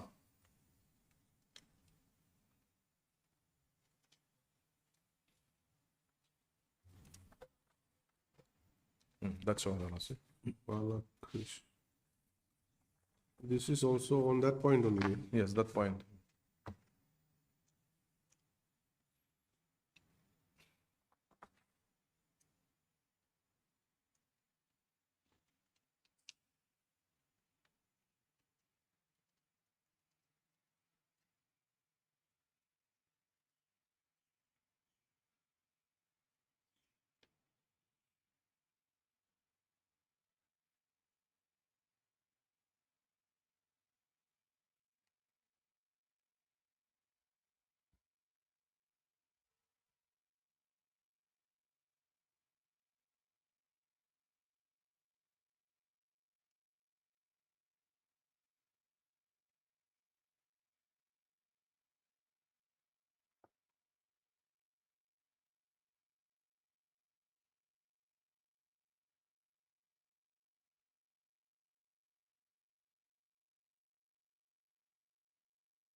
So It was an accident, common accident for all the three cases. Yes. Like you said, there were 5 occupants. Driver was there, he survived. Owner was there, he expired, but he Yes. was indemnified. Yes. As for the other 3 passengers, they were not covered by the policy. So the learned tribunal could not have awarded the compensation No, Lordship, by settling the liability to the insurance company, which is beyond the insurance policy. yes. Insurance company has no liability.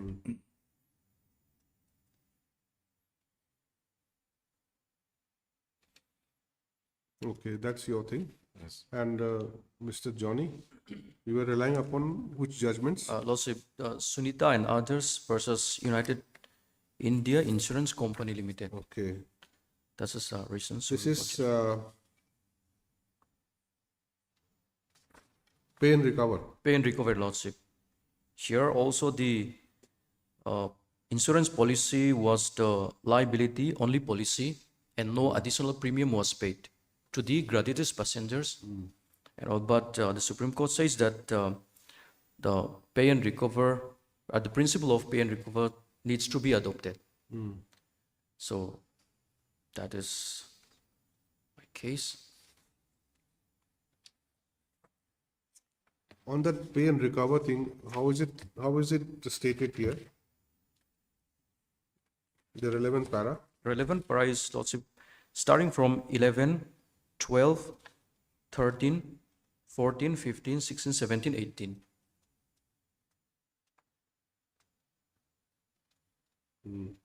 Paragraph 13 clearly stated It's that. not very detailed. It just says that pay and recover. Pay and recover, Lordship. Here it says that no premium was paid to, at paragraph number 13, Lordship, it says that. No premium was paid to cover driver, owner, or gratuitous passenger traveling therein. However, even then, in our view, the courts below erred in holding that the insurance company is not liable to pay compensation to the claimant appellants, for the principle of pay and recover ought to have been invoked. As such, we are inclined to interfere with the above findings of the courts below. Okay. So apart from this, any other judgment Lordship, yes. which speaks about pay and recover? Pay and recover, Lordship, yes. Something more in detail. Last week I have submitted another citation, that is 2001 SCC 273, paragraph number 11. Lordship.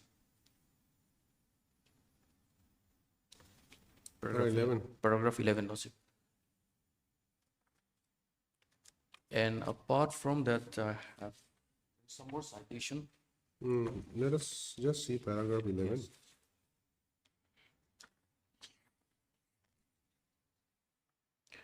May I read, Lordship? The result is that under the new Act, an insurance policy covering third-party risk is not required to exclude gratuitous passengers in a vehicle, no matter that the vehicle is of any type or class. Hence, the decisions rendered under the old Act vis-a-vis gratuitous passengers are of no avail while considering the liability of the insurance company in respect of any accident which occurred or occurred after the new Act came into force. The new Act is 1988 Act, which we are using, and the old Act is 1939 Act. What was there in 1939 Act? Lordship, it's in the 1939 also, Lordship, the pay and recover policy was adopted. Was adopted? Yes. Here it says it should not be exclude gratuitous passengers in the new Amendment Act. It says.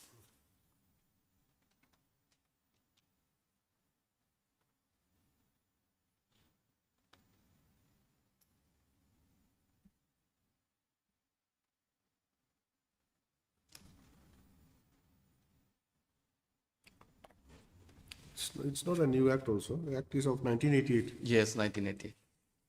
1939 is a very old act. Very old act. Yes. Now, after that 1988, is there any other act, MV, motor vehicles? No, also. But there are certain amendments. Amendments are there. Amendments are there. but New Act has not come. new isn't act it? is not coming to picture. So basically, what here it says that whatever was permissible under the old Act, Mm. insofar as gratuitous passenger, Lordship, yes. it should be also included, carried forward in the new Act of 1988. Lordship, yes.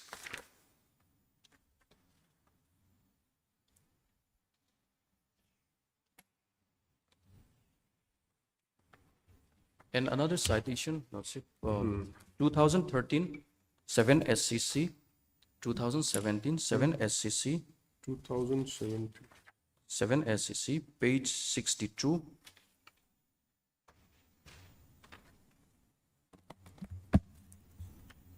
Page 62, paragraph number 17, which is at 2013, volume 7. Yes, volume 7. 62. 62.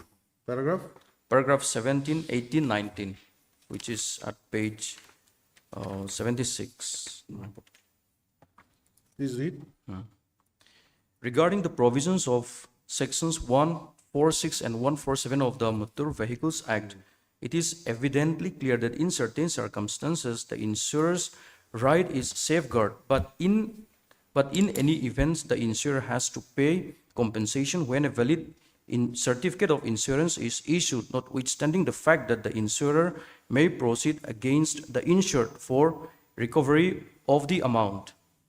Under Section 149 of the Motor Vehicle Act, the insurer can defend the action inter alia on the grounds, namely, number one, the vehicle was not driven by a named passenger, it was being driven by a person who was not holding a duly granted license, and the person driving the vehicle was disqualified to hold and obtain a driving license. Hence, in our considered opinion, the insurer cannot disown its liability on the ground that although the driver was holding a license to drive a light motor vehicle, but before driving the light motor vehicle used as a commercial vehicle, no endorsement to drive commercial vehicle was obtained. In the driving license, in any case, it is statutory right of the third party to recover the amount of compensation so awarded from the insurer.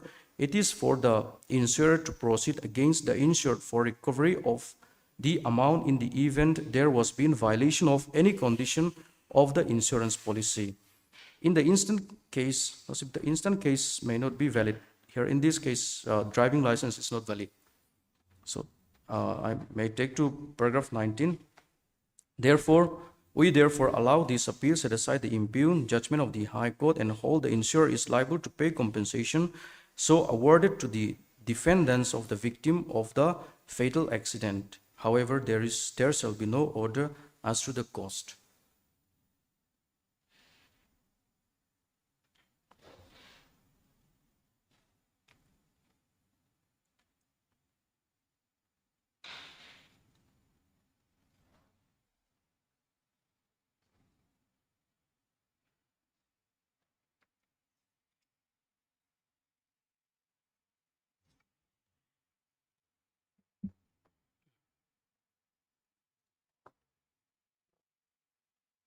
Another one is... No, just a minute. Sure, sure. I'm not yet satisfied with your judgments. That's why.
In any case, it is the statutory right of the third party.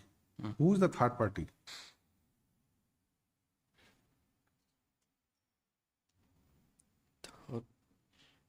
Third party is the person who has been injured by the Lordship, yes, by the vehicle, by the vehicle. not the driver, occupants of the vehicle, owner, like that, but a party who was on the road or who was somewhere. Lordship, it's something like a victim. Who had the victim? Huh? Yes, Lordship.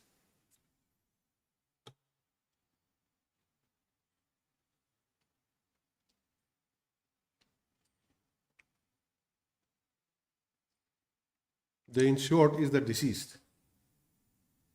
In this case, Oh, you are the owner. Lordship. No, I'm sorry. No, No, not I'm you. not the Not owner. you. Oh. It's a different party. Yes, yes. I'm the gratuitous passengers. You're the gratuitous passenger. Lordship, yes. Though I'm a gratuitous passengers, but insurance. The other day I asked you whether you're related to the owner of that vehicle. You have no idea. I have no idea, Lordship.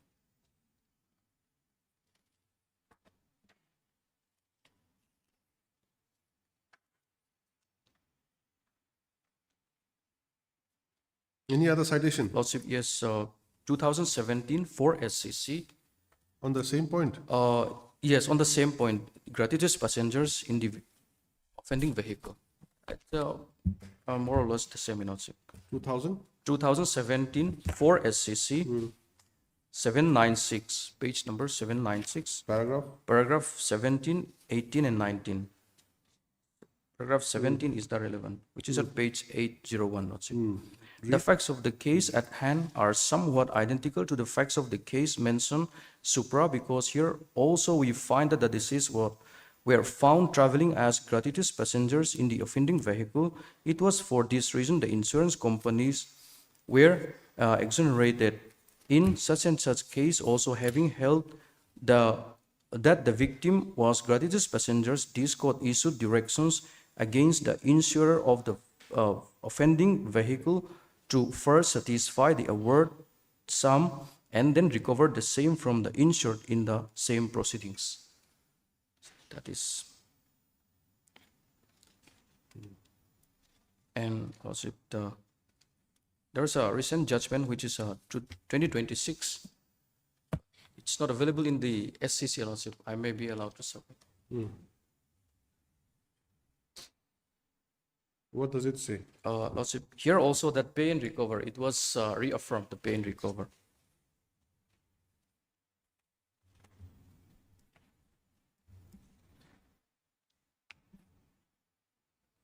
Lordship, the facts is at paragraph number 2.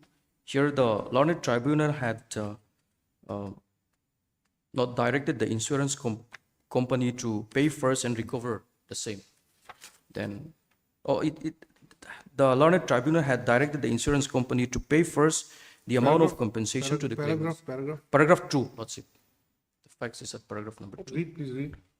The sought question arising for decision in making this appeal is whether, in the facts and circumstances of the case, the High Court was justified in reversing the findings of the Motor Accident Claims Tribunal, which had directed the insurance company to pay the amount of compensation to the claimants and thereafter recovered the same from the owner of the vehicle. So that is the facts. And the finding is at paragraph 11. Yes. Thus, in such and such supra, this court has referred and approved such and such supra case to hold when the victim was a gratuitous passenger. This court issued directions against the insurer of the offending vehicle to first satisfy the awarded sum and then recover the same from the insured in the same proceedings. In the case of supra referred by the learned counsel for the respondent insurance company, the deceased hired the goods vehicle for traveling, and thus it was not the case where the goods vehicle was taken on rent carrying the goods and traveling was incidental as gratuitous passenger. Thus, the said case of supra is distinguishable on facts, and the facts of the present case is similar and closer to one in the case of supra and Supra, Lordship. In the above view of the matter, we allow the appeal and set aside the impugned order of the High Court and restore the award passed by the tribunal. And lastly, Lordship, this 2019 to SCC 2019 to SCC 186. Paragraph 15. Paragraph 15. Regarding the act is the welfare legislation.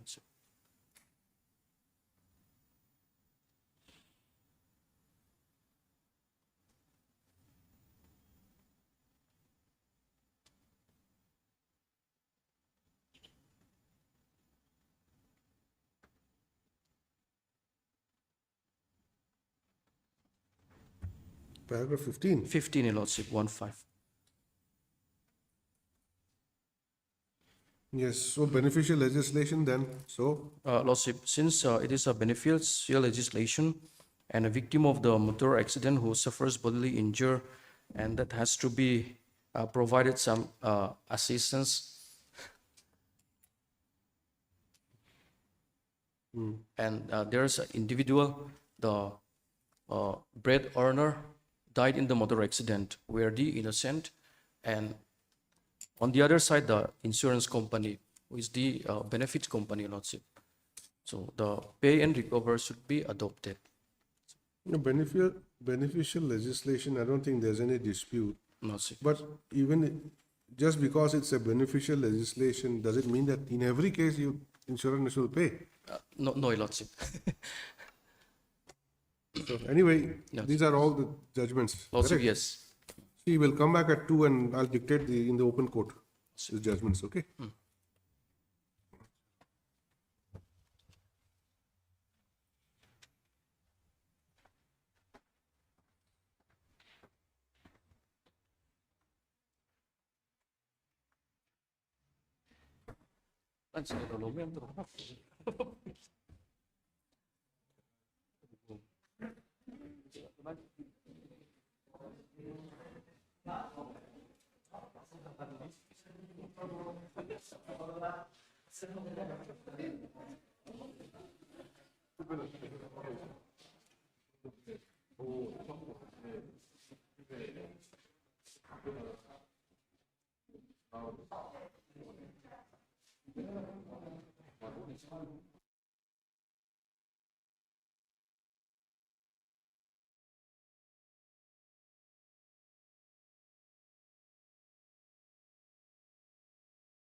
See, on the factual parts, factual aspects, you just assist me. Yes, yes, sir. If the particulars I'm giving is not correct, you just let me know, okay? Please write.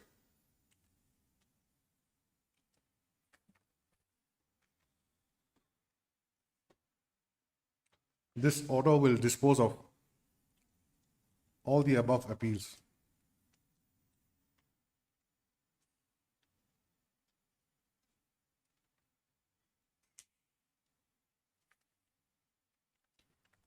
Filed by the appellant against the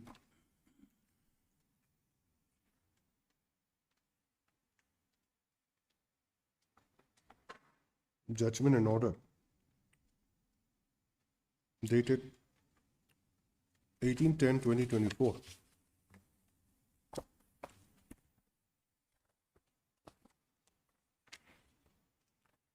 This is not a common judgment, isn't it? Separate judgment. Separate judgment. The date of judgment is same. Correct? 18/10/2024. Passed by the learned presiding officer, Motor Accident Claims Tribunal, bracket tribunal,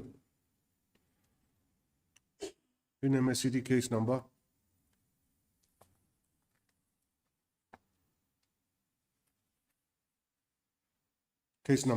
numbers 6, 7 and 36 of 2022.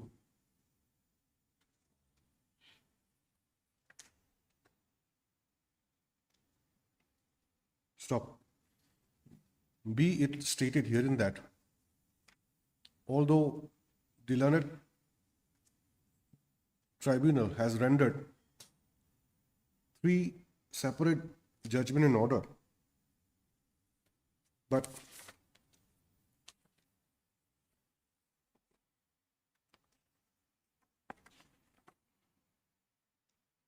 as the vehicle involved in the accident was one and the same,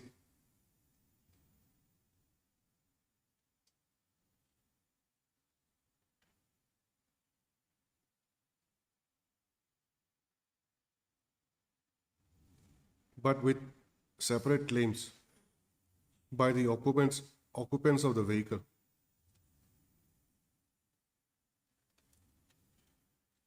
the present common judgment and order is being passed. Stop. Next para.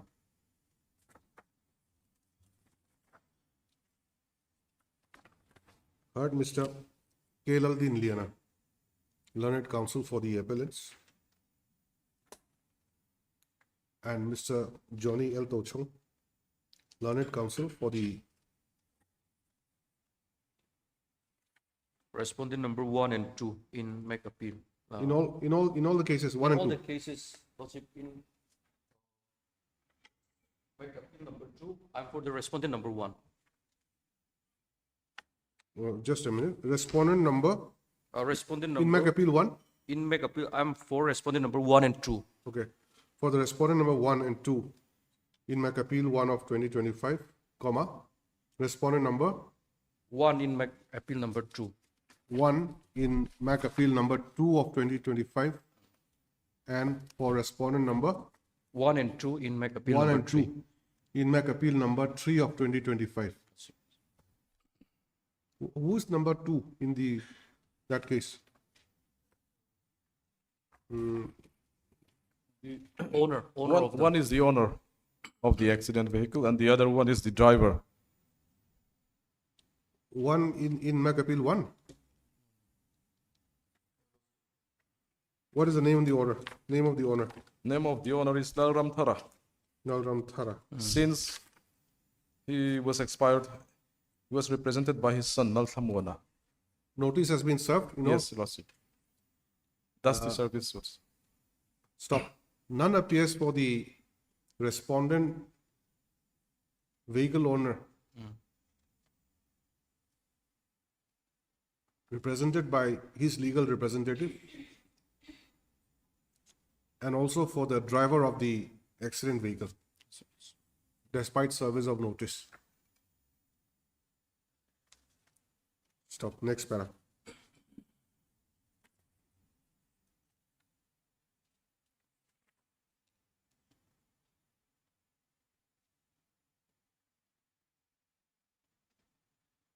Brief facts of the case as projected by the appellant insurance company is that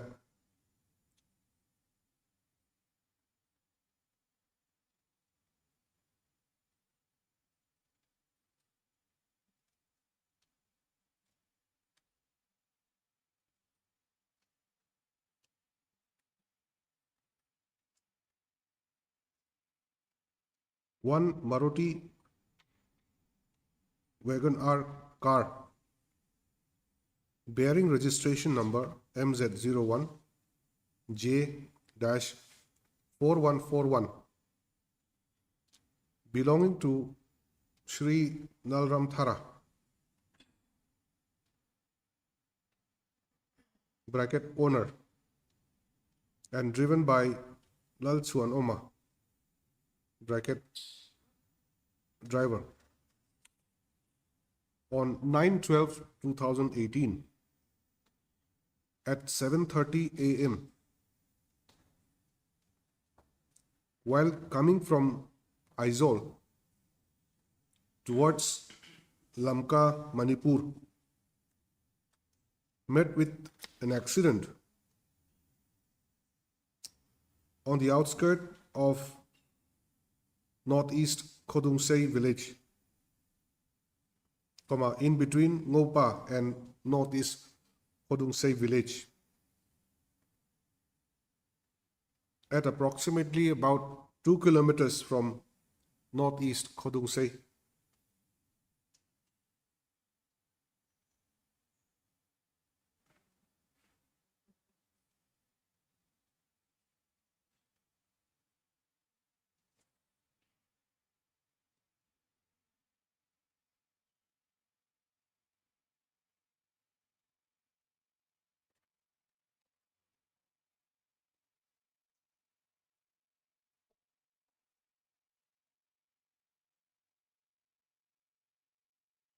As a result of the accident,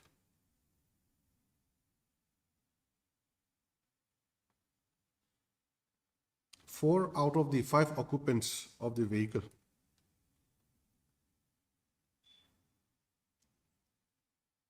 succumbed to their injuries on the spot.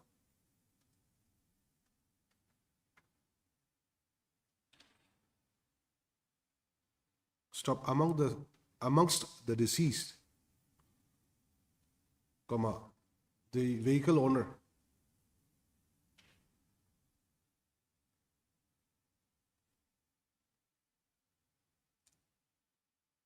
no, amongst the deceased, from there you cut that, okay?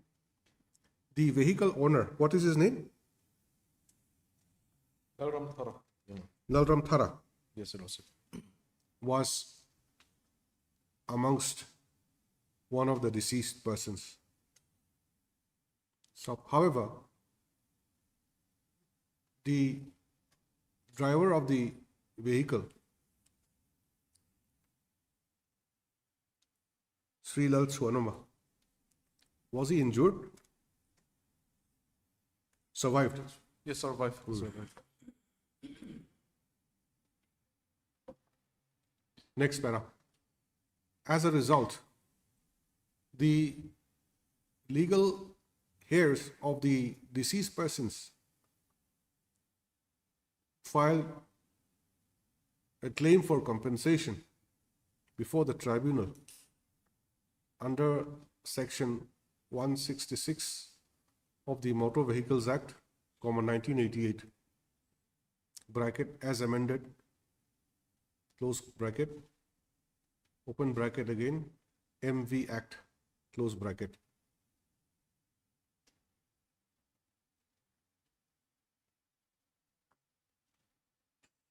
Stop.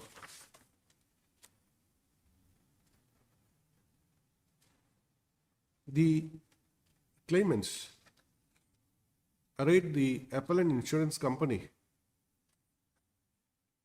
the owner of the vehicle through his legal representative and the driver of the accident vehicle as opposite parties to the claim application. WS was filed by all of them? Yes. WS. Yes. They are filed at the tribunal. Stop. In response to the claim, the opposite parties, including the present appellant insurance company, filed their written statements.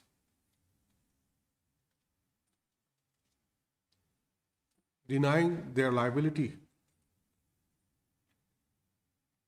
to pay compensation as was claimed by the claimants.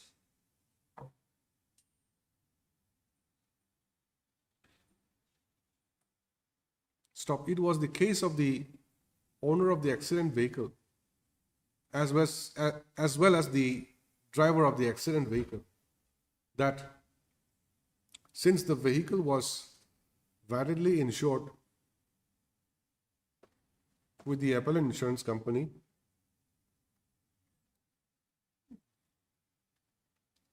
they were not liable to pay compensation, but it was the appellant insurance company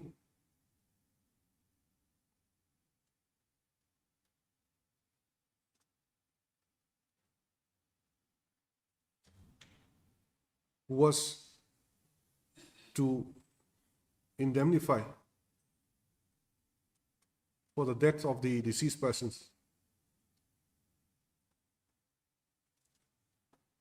Stop. Next para. There is no dispute at the bar that the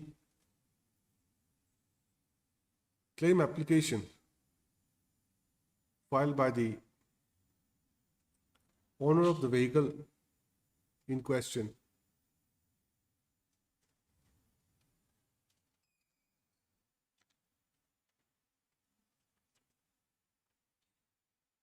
was disposed of by the tribunal by awarding a certain amount of compensation to be paid by the insurance company. Stop. The appellant insurance company has also satisfied the awarded amount. Stop. However, in respect of the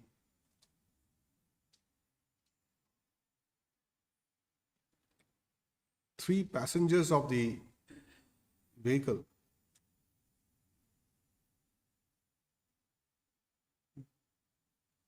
although the tribunal has awarded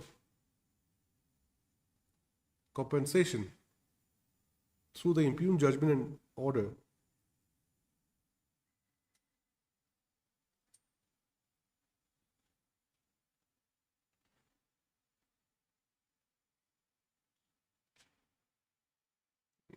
through the impugned judgment and orders,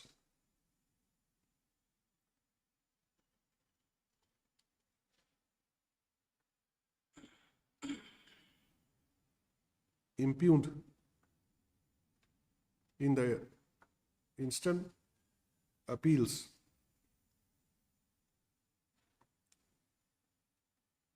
the insurance company, being aggrieved, has challenged the same before this court in the instant proceedings.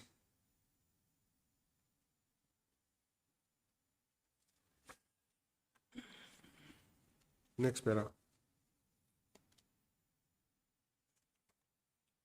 Mr. K. Laldin Liana, learned counsel for the appellant, submits that the appellant insurance company, apart from filing their written statement denying their liability to pay compensation, had examined the manager of the insurance company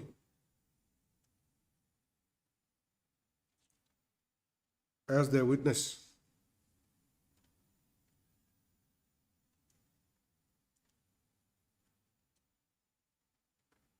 Number one, stop. In his deposition, witness number one had clearly stated that the insurance company did not receive any additional premium for passenger oblique inmate oblique occupants to cover the risk of passenger oblique inmate oblique occupants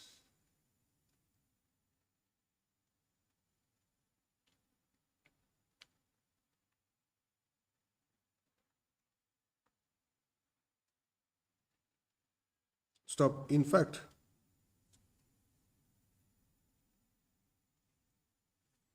the vehicle was insured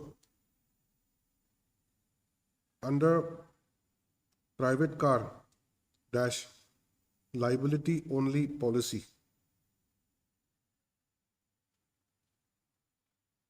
And the said policy does not cover the occupants oblique passenger oblique inmate of the vehicle.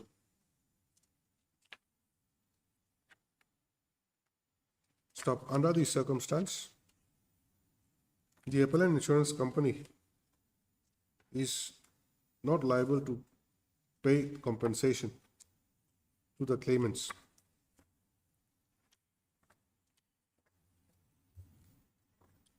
In support of his submission, the learned counsel has drawn the attention. Where's the insurance policy? Has drawn the attention of this court. I'm looking at MAC Appeal 1.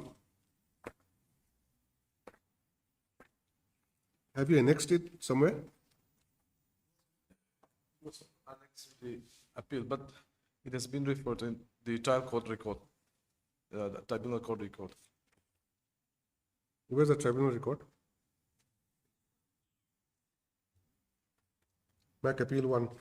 This is corresponds to MSCT case number. Case number 6 of 2022. 6. Yes. First one, just the first one. Page 45, Lordship. Page 45.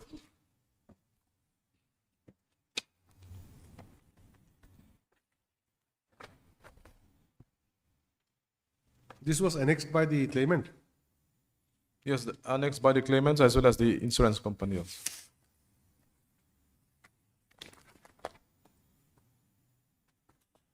Draws the attention of this court to annexure 1 of the written statement filed by the insurance company before the tribunal.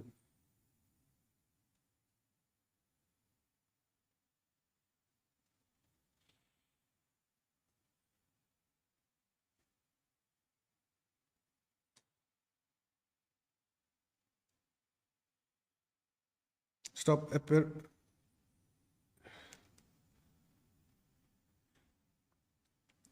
The learned counsel submits that from a perusal of the said policy,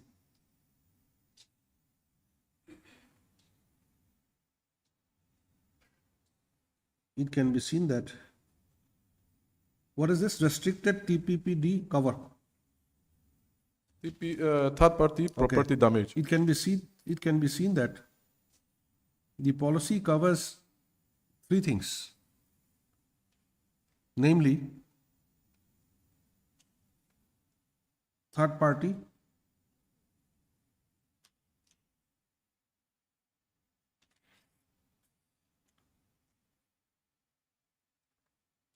damage, third party damage, comma, um,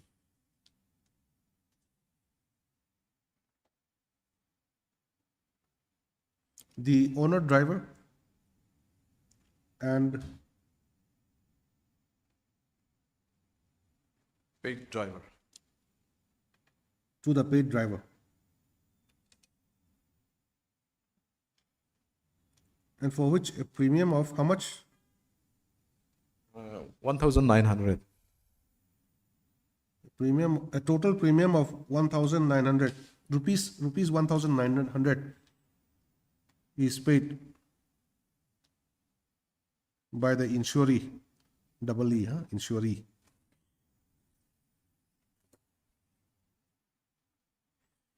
Full stop. Therefore, in absence of either a comprehensive policy or what is the other policy? Comprehensive and what other? Package policy. Package policy covering the passengers of the vehicle in question. The insurance company has no liability to indemnify the claimants.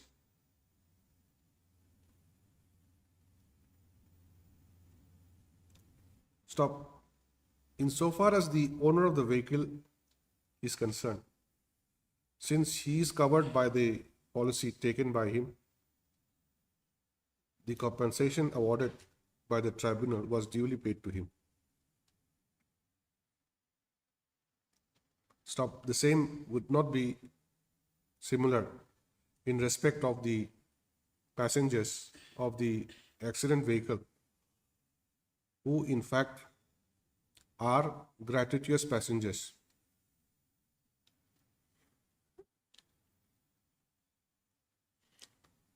The learned counsel therefore submits that under the facts and circumstances,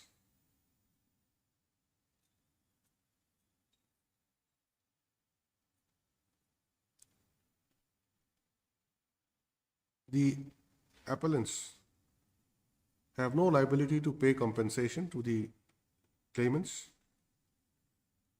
and the impugned judgment and order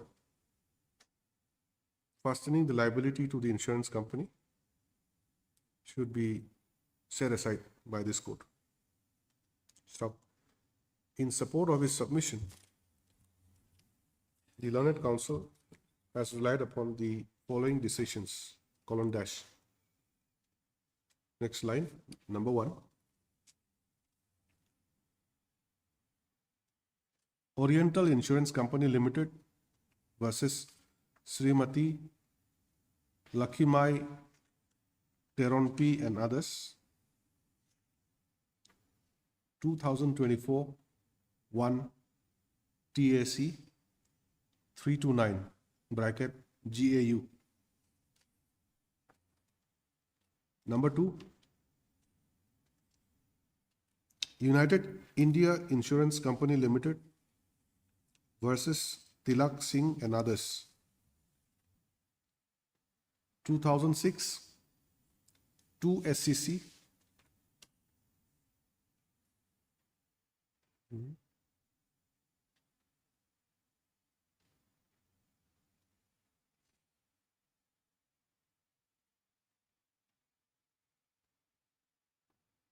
just correct there, 2006 4, not 2, 2006 4 SCC 404.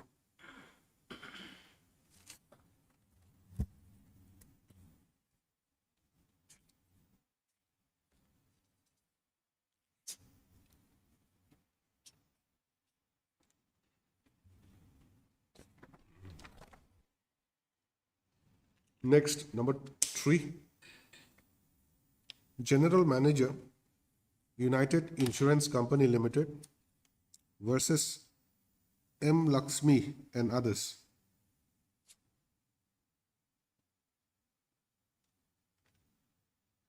what is the citation of this case?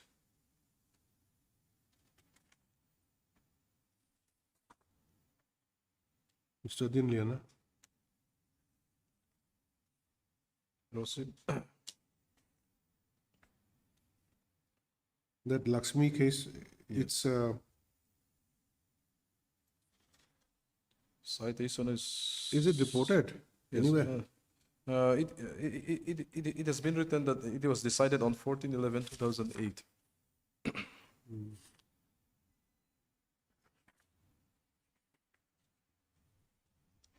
No, decision, date of decision is okay, but what would be the reference? Please try to find out Yes, Lordship. and let us know. Annette and both of you also try to find out, okay? You can ask the librarian also, they can find out.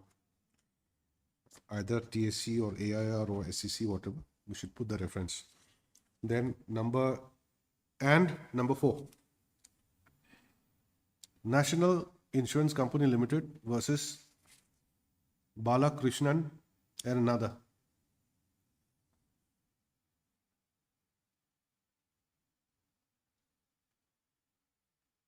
This also you have to find out.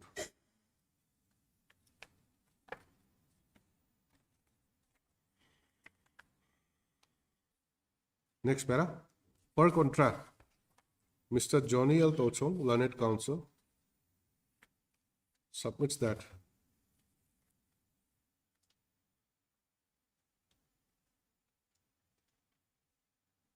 the accident vehicle undisputably was insured with the Apple Insurance Company.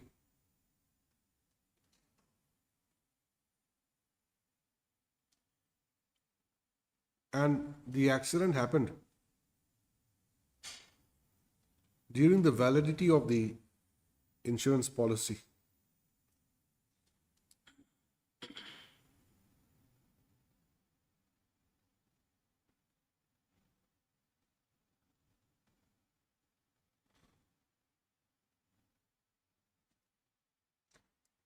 Stop. Since the insurance company had accepted a premium of rupees 1,900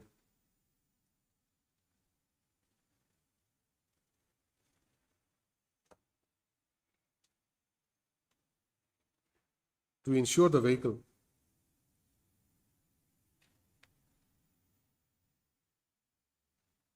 and which was duly admitted by them before the tribunal,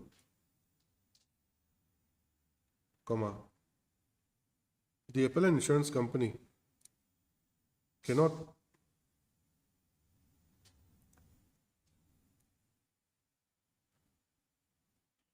absolve itself from paying the amount awarded by the tribunal as compensation.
The learned counsel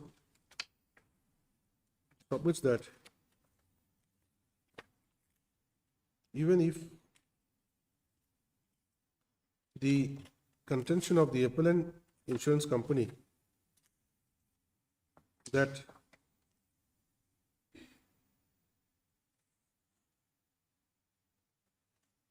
additional premium was not paid to cover the passengers traveling in the accident vehicle,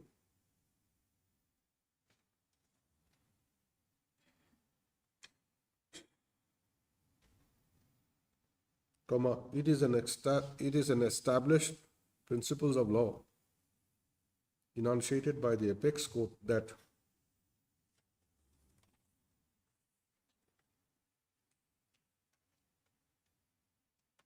the insurance company,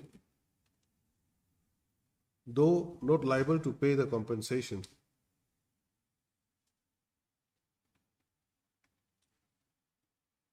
has to indemnify the claimant by paying the compensation awarded and later recover the same from the insuree.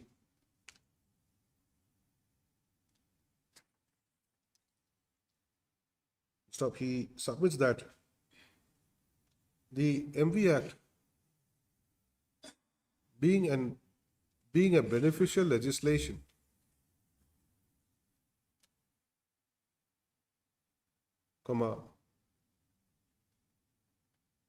insurance companies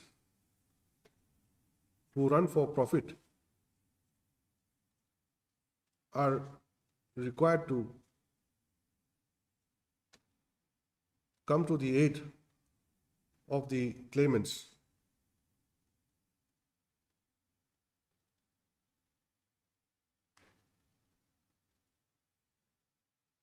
In paying the compensation awarded and thereafter recovering the same from the insuree.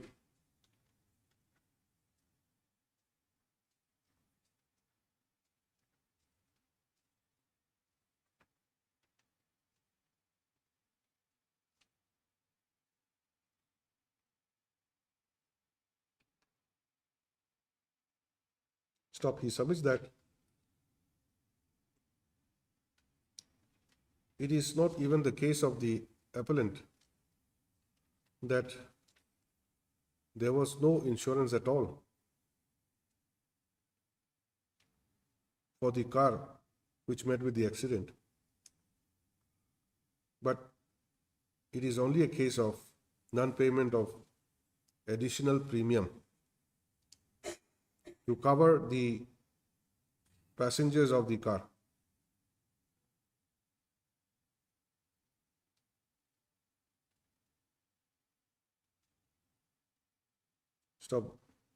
Therefore, this court may direct the appellant insurance company to pay the compensation awarded by the tribunal with liberty to the appellant to recover the same from the insuree. In support of his submissions, the learned counsel has relied upon the following authorities: Number 1, Sunita and others versus United India Insurance Company Limited and others. 2025 INSC 867. Number 2, New India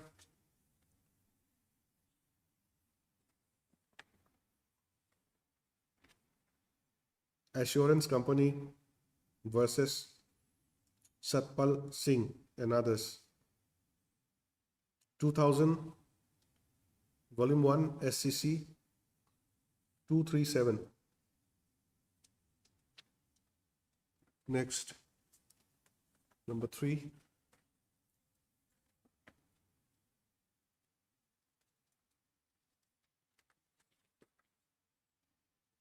Vimla Devi and others versus National Insurance Company Limited and another. 2019, 2 SCC 186. Next.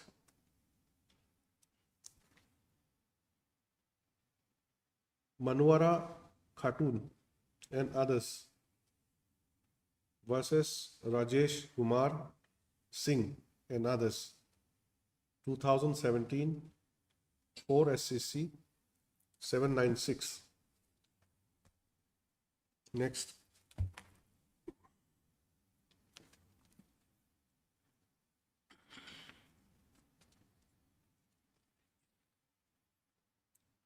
S.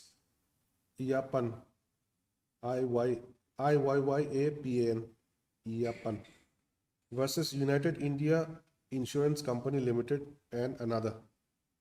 2013, 7 SCC 62. And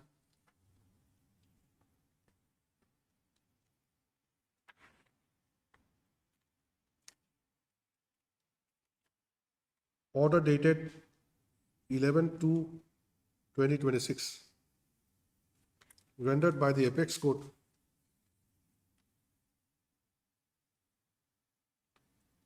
in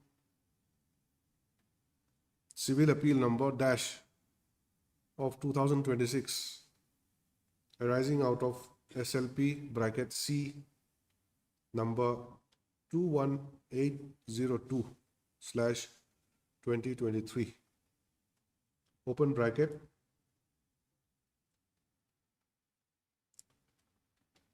Kaminiben and others versus the Oriental Insurance Company Limited and others. Next para.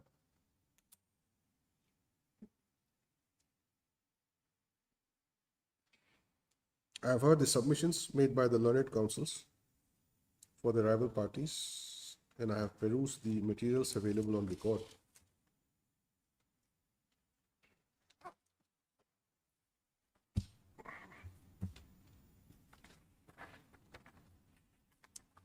Of the learned tribunal,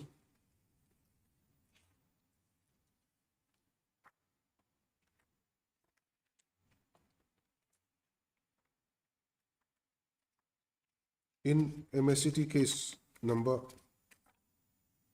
6 of 2022,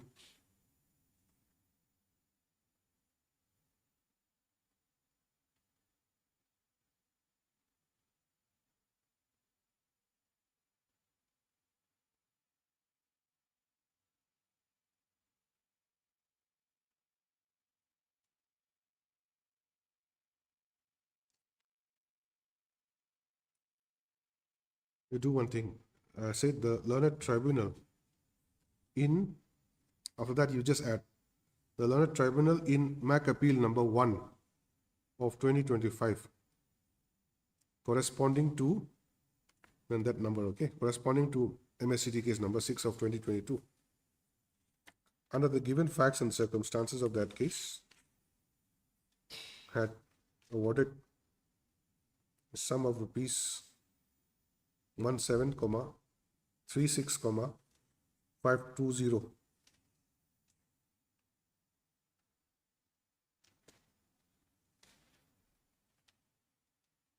along with interest at the rate of 7% per annum from the date of filing the claim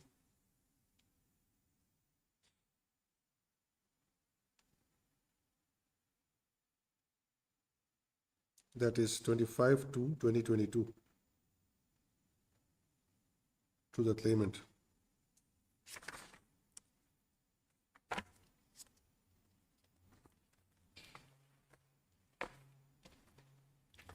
Stop. The learned tribunal in MSCT case number, in MAC appeal number 2 of 2025,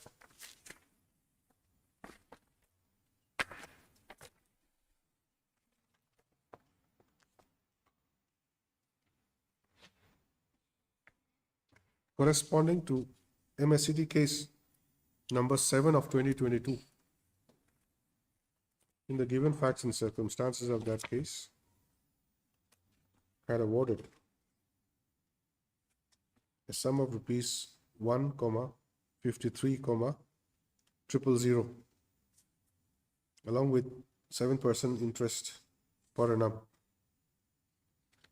from the date of filing of the claim, that is 25/2/2022, to the claimant,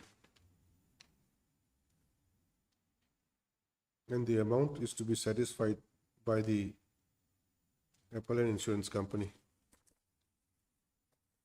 Now, in respect of MAC appeal number 3 of 2025, corresponding to MSCT case number 36 of 2022, the learned tribunal, under the given facts and circumstances of the case, had awarded a sum of rupees 17,36,520 to the claimant, along with interest at the rate of 7% per annum from the date of filing of the claim, that is 15/9/2022, to be paid by the appellant insurance company.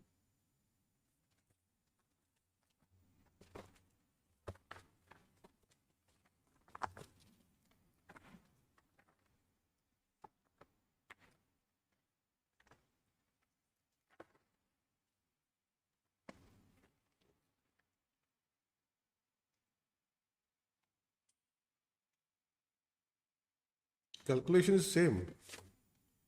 MAC appeal 1 and MAC appeal 3.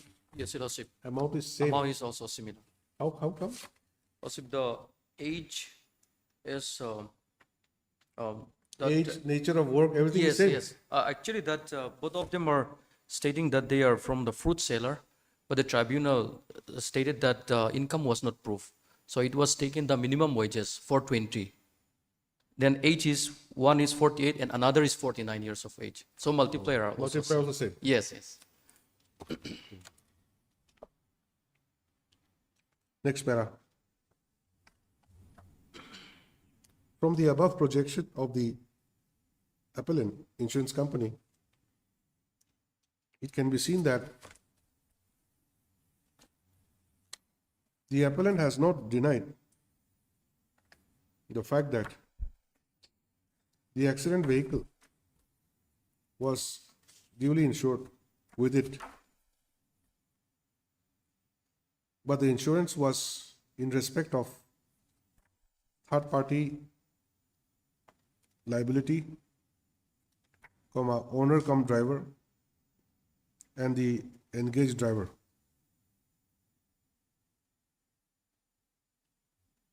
Only. Stop that no additional premium was paid in respect of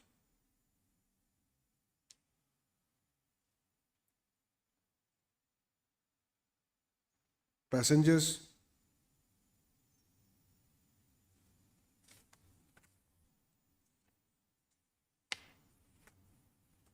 who may travel in the vehicle.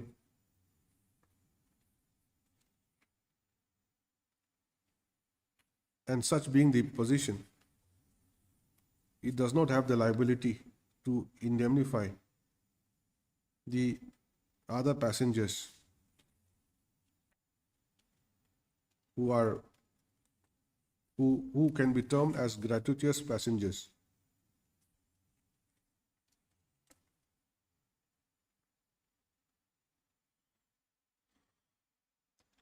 Stop the insurance policy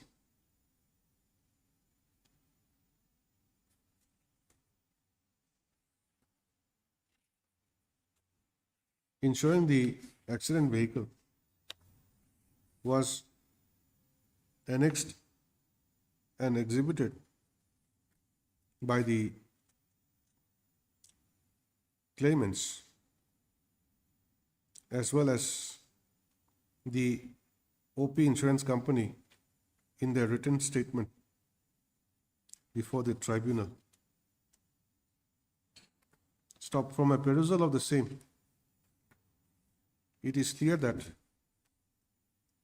the premium was limited to only the 3 heads mentioned herein above and not beyond that.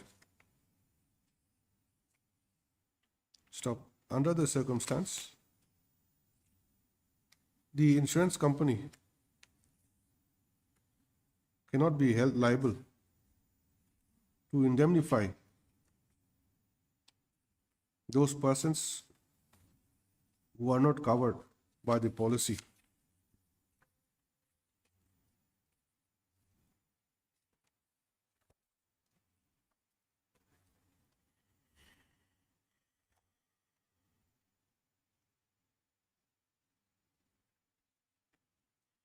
Stop. The authorities relied upon by the learned counsel for the appellant speaks for itself.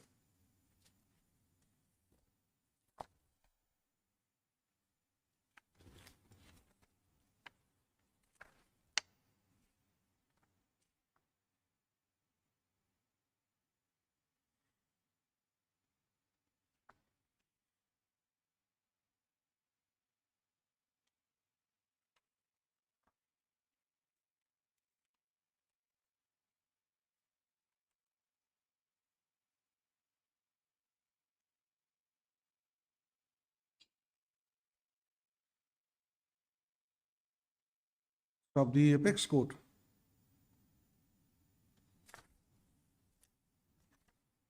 in National Insurance Company Limited versus Balakrishnan and another Supra,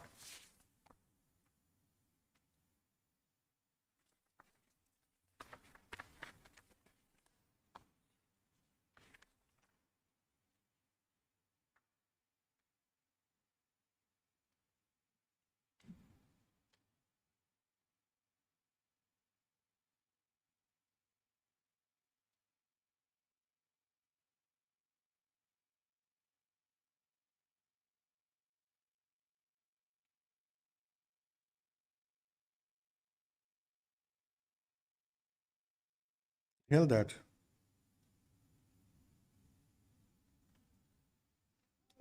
unless the policy subscribed is that of comprehensive or package policy,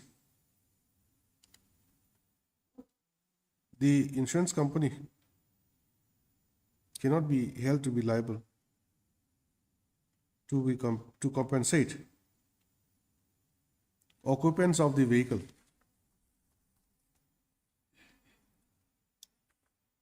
which may even include a pillion rider of a two-wheeler.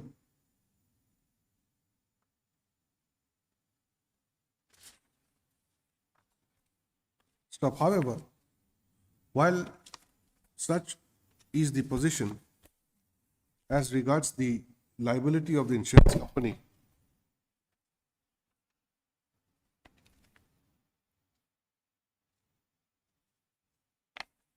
the apex court in a catena of judgments as relied upon by the learned counsel for the respondent claimant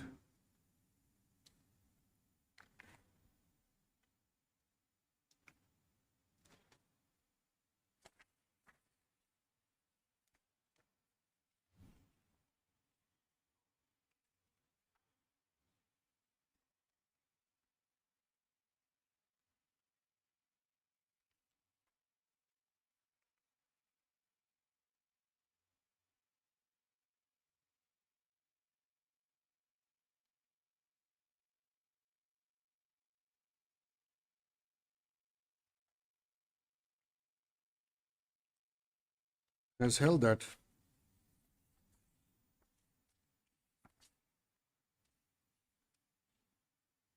although the insurance company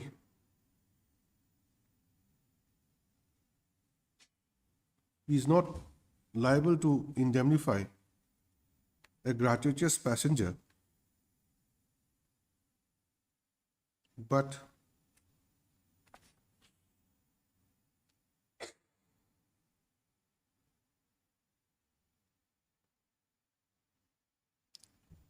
the appropriate recourse in such a situation would be to apply the principles of pay and recover.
The said principle, after full stop, the said principle can be well appreciated, can be very well appreciated from the apex court decision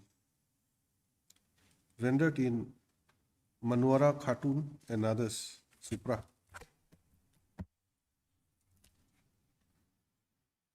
S. Iyapan Supra.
From Sudita and others, and as recent as in Kamini Ben and others, Supra.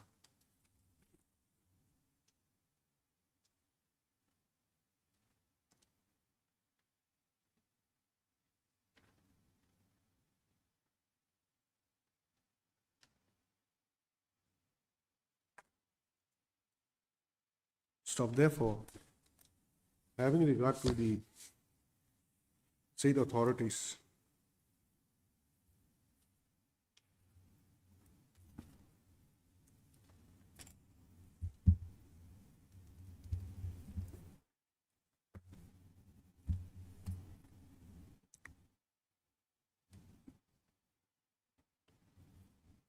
the principles enunciated by the apex court appears to be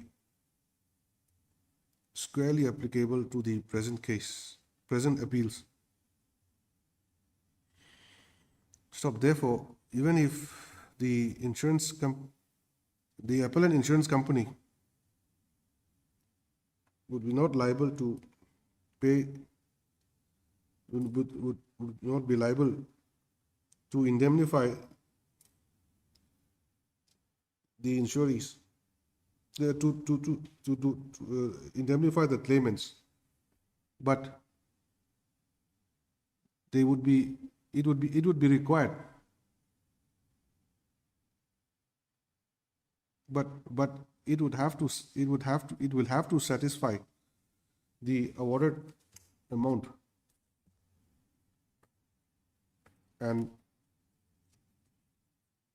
thereafter recover from the insuree concerned.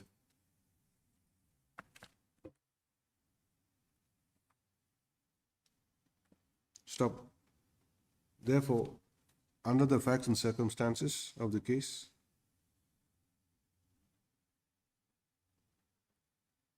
and upon due consideration of the submissions made,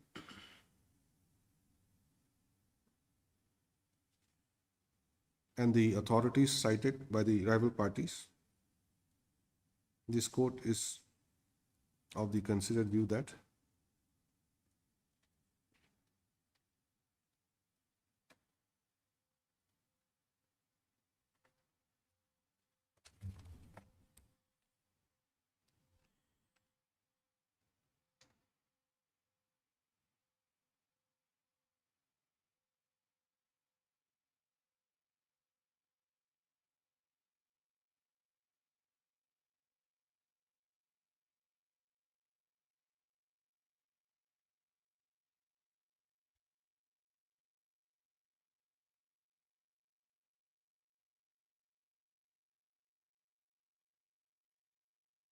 the appellant insurance company would be required to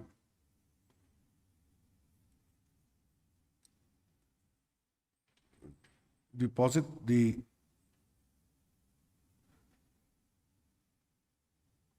compensation amount before the tribunal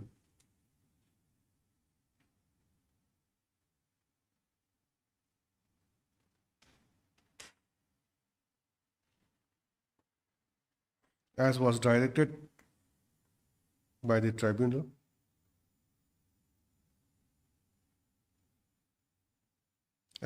but the appellant insurance company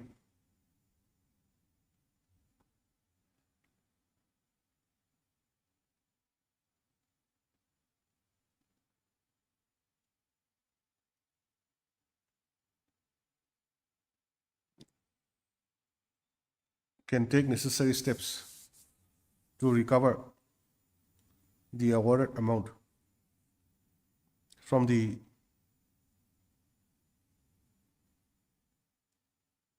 insuree.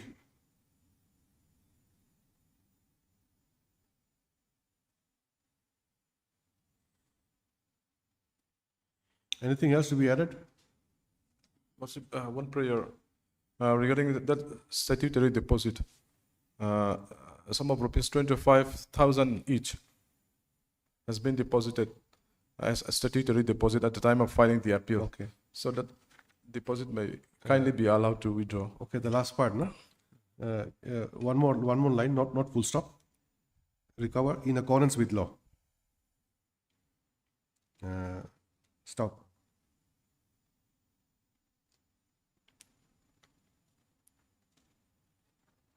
Stop. All the three appeals are accordingly disposed of with the above observation and direction. The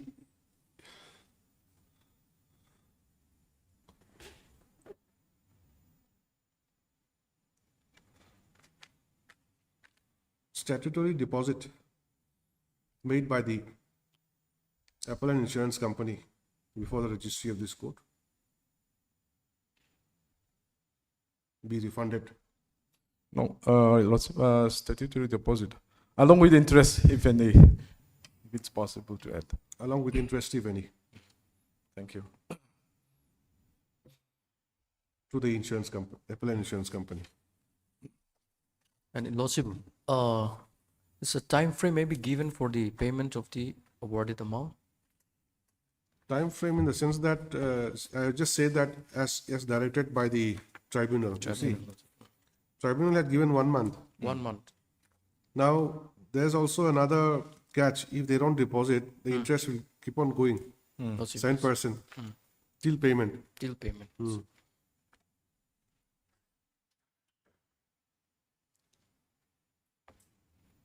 By which time can you deposit? I don't know, Your Lordship, frankly speaking. I have to inform to the branch manager, and the manager will inform it to Silchar division. It will go like that. And in Lordship, But- since Have you received any amount? no, Lordship. But I will take immediate steps because interest is there. And Lordship, there is no stay of the order of the this lineage tribunal judgment and award. So that may be, I don't know whether it is necessary to reflect that the interest part is on continuous. Since there is no stay of the judgment and order. Sometimes the insurance company had not calculated the pending of the appeal, the interest part. No deposit was also made. Any deposit was made for stay? No. No, nothing was done. Only that statutory deposit of 25,000, isn't it? It is also made clear that the interest of 7% per annum awarded by the tribunal would run from the date of filing of the claim till final payment is made. Since there was no deposit made by the Apple Insurance Company,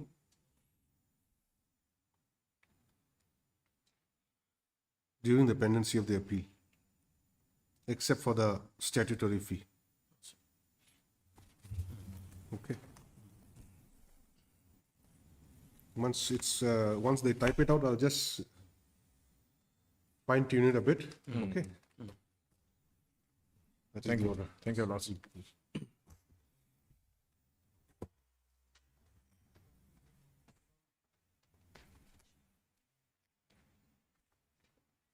May it please your lordship. Yes. Item number 4, I'm appearing on behalf of my senior Silal Fakzwala, who is the amicus curiae in this matter. Item 4 of the part 2. Part 2, my lord. And my lord, with your lordship's permission, if the matter may kindly be listed on Thursday for hearing. Item number 4. for criminal appeal. Yes, my lord. What is the charge? Conviction under? If I'm not mistaken, my lord, I think this is POCSO. POCSO. Yes, my lord. Oh, I don't know whether it's possible or not. 20. Let it remain in the list, we'll see. Okay. Okay, If okay, time my lord. permits, we'll do it. Okay, then, my lord. Since this is a weekly hearing, this for the Yes, entire my- week. Then, my lord, if Thursday is not possible, can you please list it as a fixed date? Will You that want a be fixed date? possible? If you want a fixed date, But maybe if that possible, I want maybe it I'll give you Thursday. next week. Next week, my lord? Next week. Okay, okay. Next week, maybe on 28th. 28. Okay, thank Okay. you, my lord. Highly As obliged. prayed for, on behalf of Mr. Silal Fakzola and amicus curiae for the appellant, list the matter for hearing on 28th of July, 2026. Highly obliged.